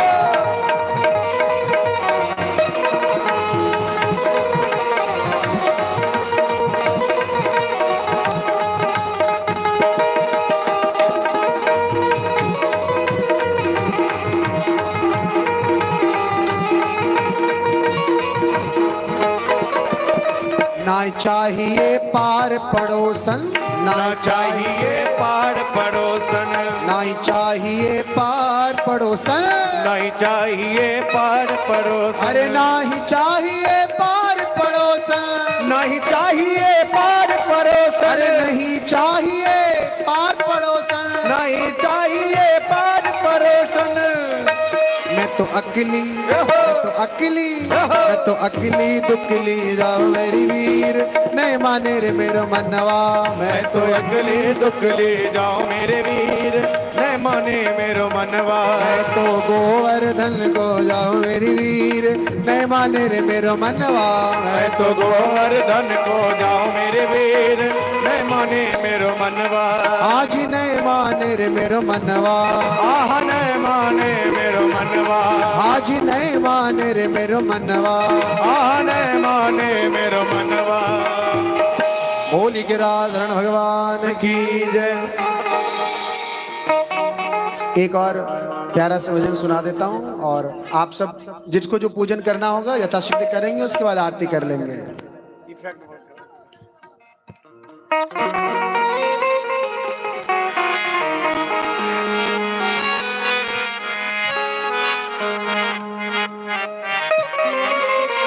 हो श्री गोवर्धन, हो श्री गोवर्धन,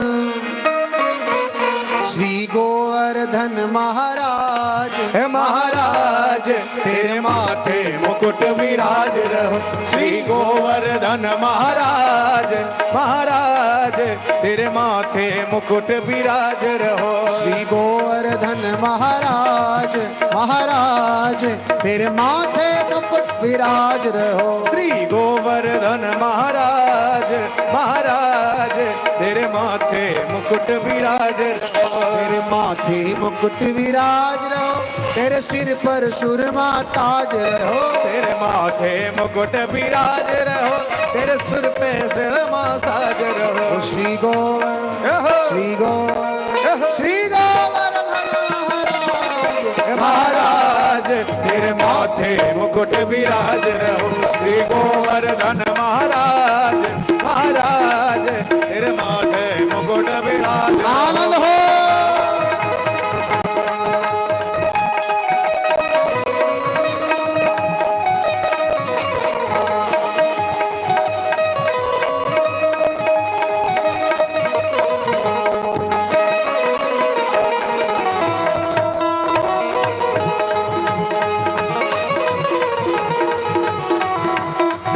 नाचते हुए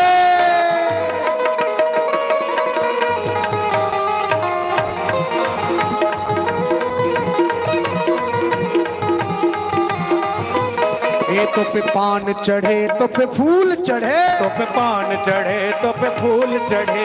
पान चढ़े तो पे फूल चढ़े, तो पे पान चढ़े तो पे फूल चढ़े। तो पे पान चढ़े तो पे फूल चढ़े, तो पे पान चढ़े तो पे फूल चढ़े। तो पे पान चढ़े तो पे फूल चढ़े, तो पे पान चढ़े तो पे फूल चढ़े। और चढ़े, उठाओ दोनों हाथ, और चढ़े, और चढ़े दूध की धार, ओ धार तेरे माथे मुकुट विराज रहे।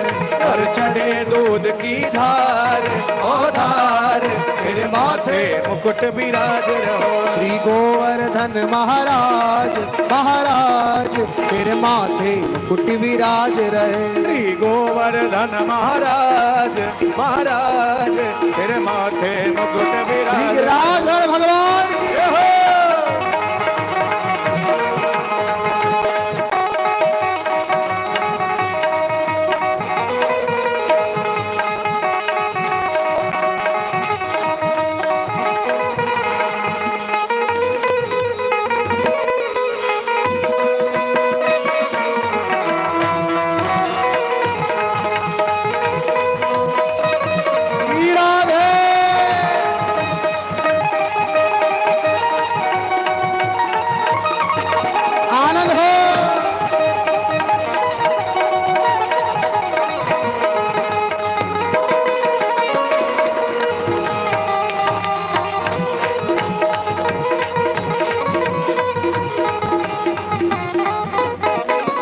गले में कंठा सोने का, तेरे गले में कंठा सोने का। तेरे गले में कंठा सोने का, तेरे गले में कंठा सोने का। तेरे गले में कंठा सोने का, तेरे गले में कंठा सोने का। और झांकी, और झांकी, और झांकी बनी विशाल, विशाल तेरे माथे मुकुट विराज रहे। और झांकी बनी विशाल, विशाल तेरे माथे मुकुट विराज रहो। श्री गोवर्धन महाराज तेरे माथे मुकुट विराज। आनंद हो।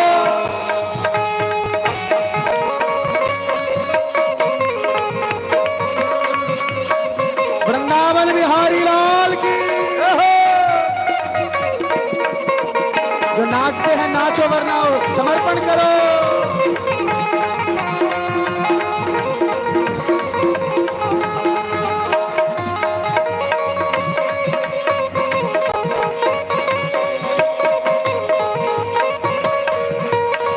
राधे राधे।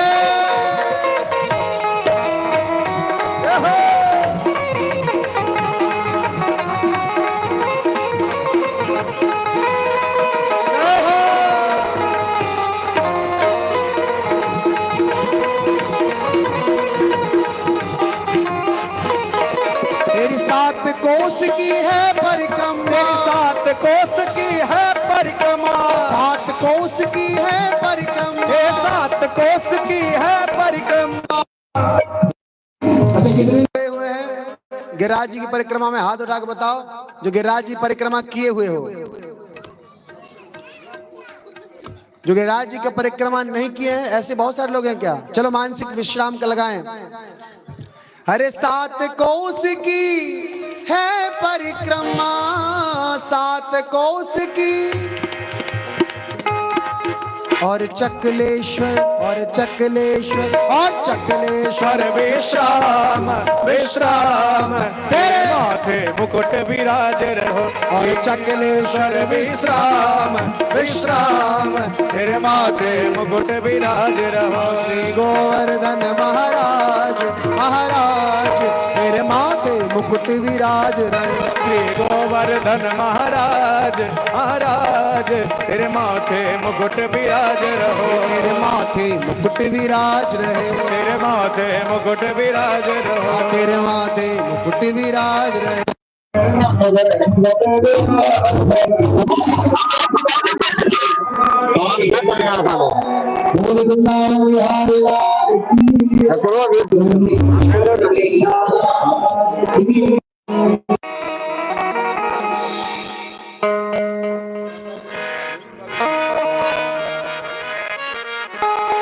बोल दे बाके बिहारी लाल की जय। आओ, चूंकि अब ये कथा आगे 2 दिन और शेष रहेगी, एक और भजन हो या विश्राम आरती करवाएं। आज बाबा की बात नहीं मानूंगा। पूछो क्यों? पूछो क्यों? खुद आए हैं 2 बजे इसको बिठा के 4:30 बजे। लेकिन बोल दे बाके बिहारी लाल की जय। काली कमली, काली कमली वाला मेरा यार है, यार है काली कमली वाला मेरा यार है, यार है मेरे मन का मोहन तू दीदार है। ओ काली कमली वाला मेरा यार है, यार है मेरे मन का मोहन तू दीदार है। ओ काली कमली वाला मेरा यार है, यार है मेरे मन का मोहन तू दीदार है। तू मेरा यार है, मेरा दीदार है। ओ तू मेरा यार है, मेरा दीदार है। ओ काली कमली, काली कमली, काली कमली वाला मेरा यार है, यार है मेरे मन का मोहन तू दीदार है। ओ काली कमली वाला मेरा यार है, यार है मेरे मन का मोहन तू दीदार है। आनंद हो।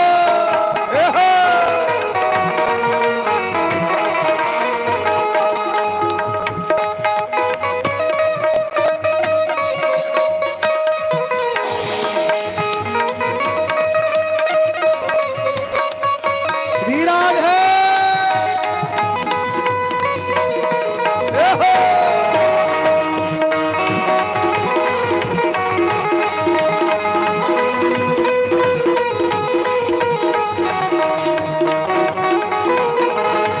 तू मेरा मैं तेरा प्यारे, ये जीवन अब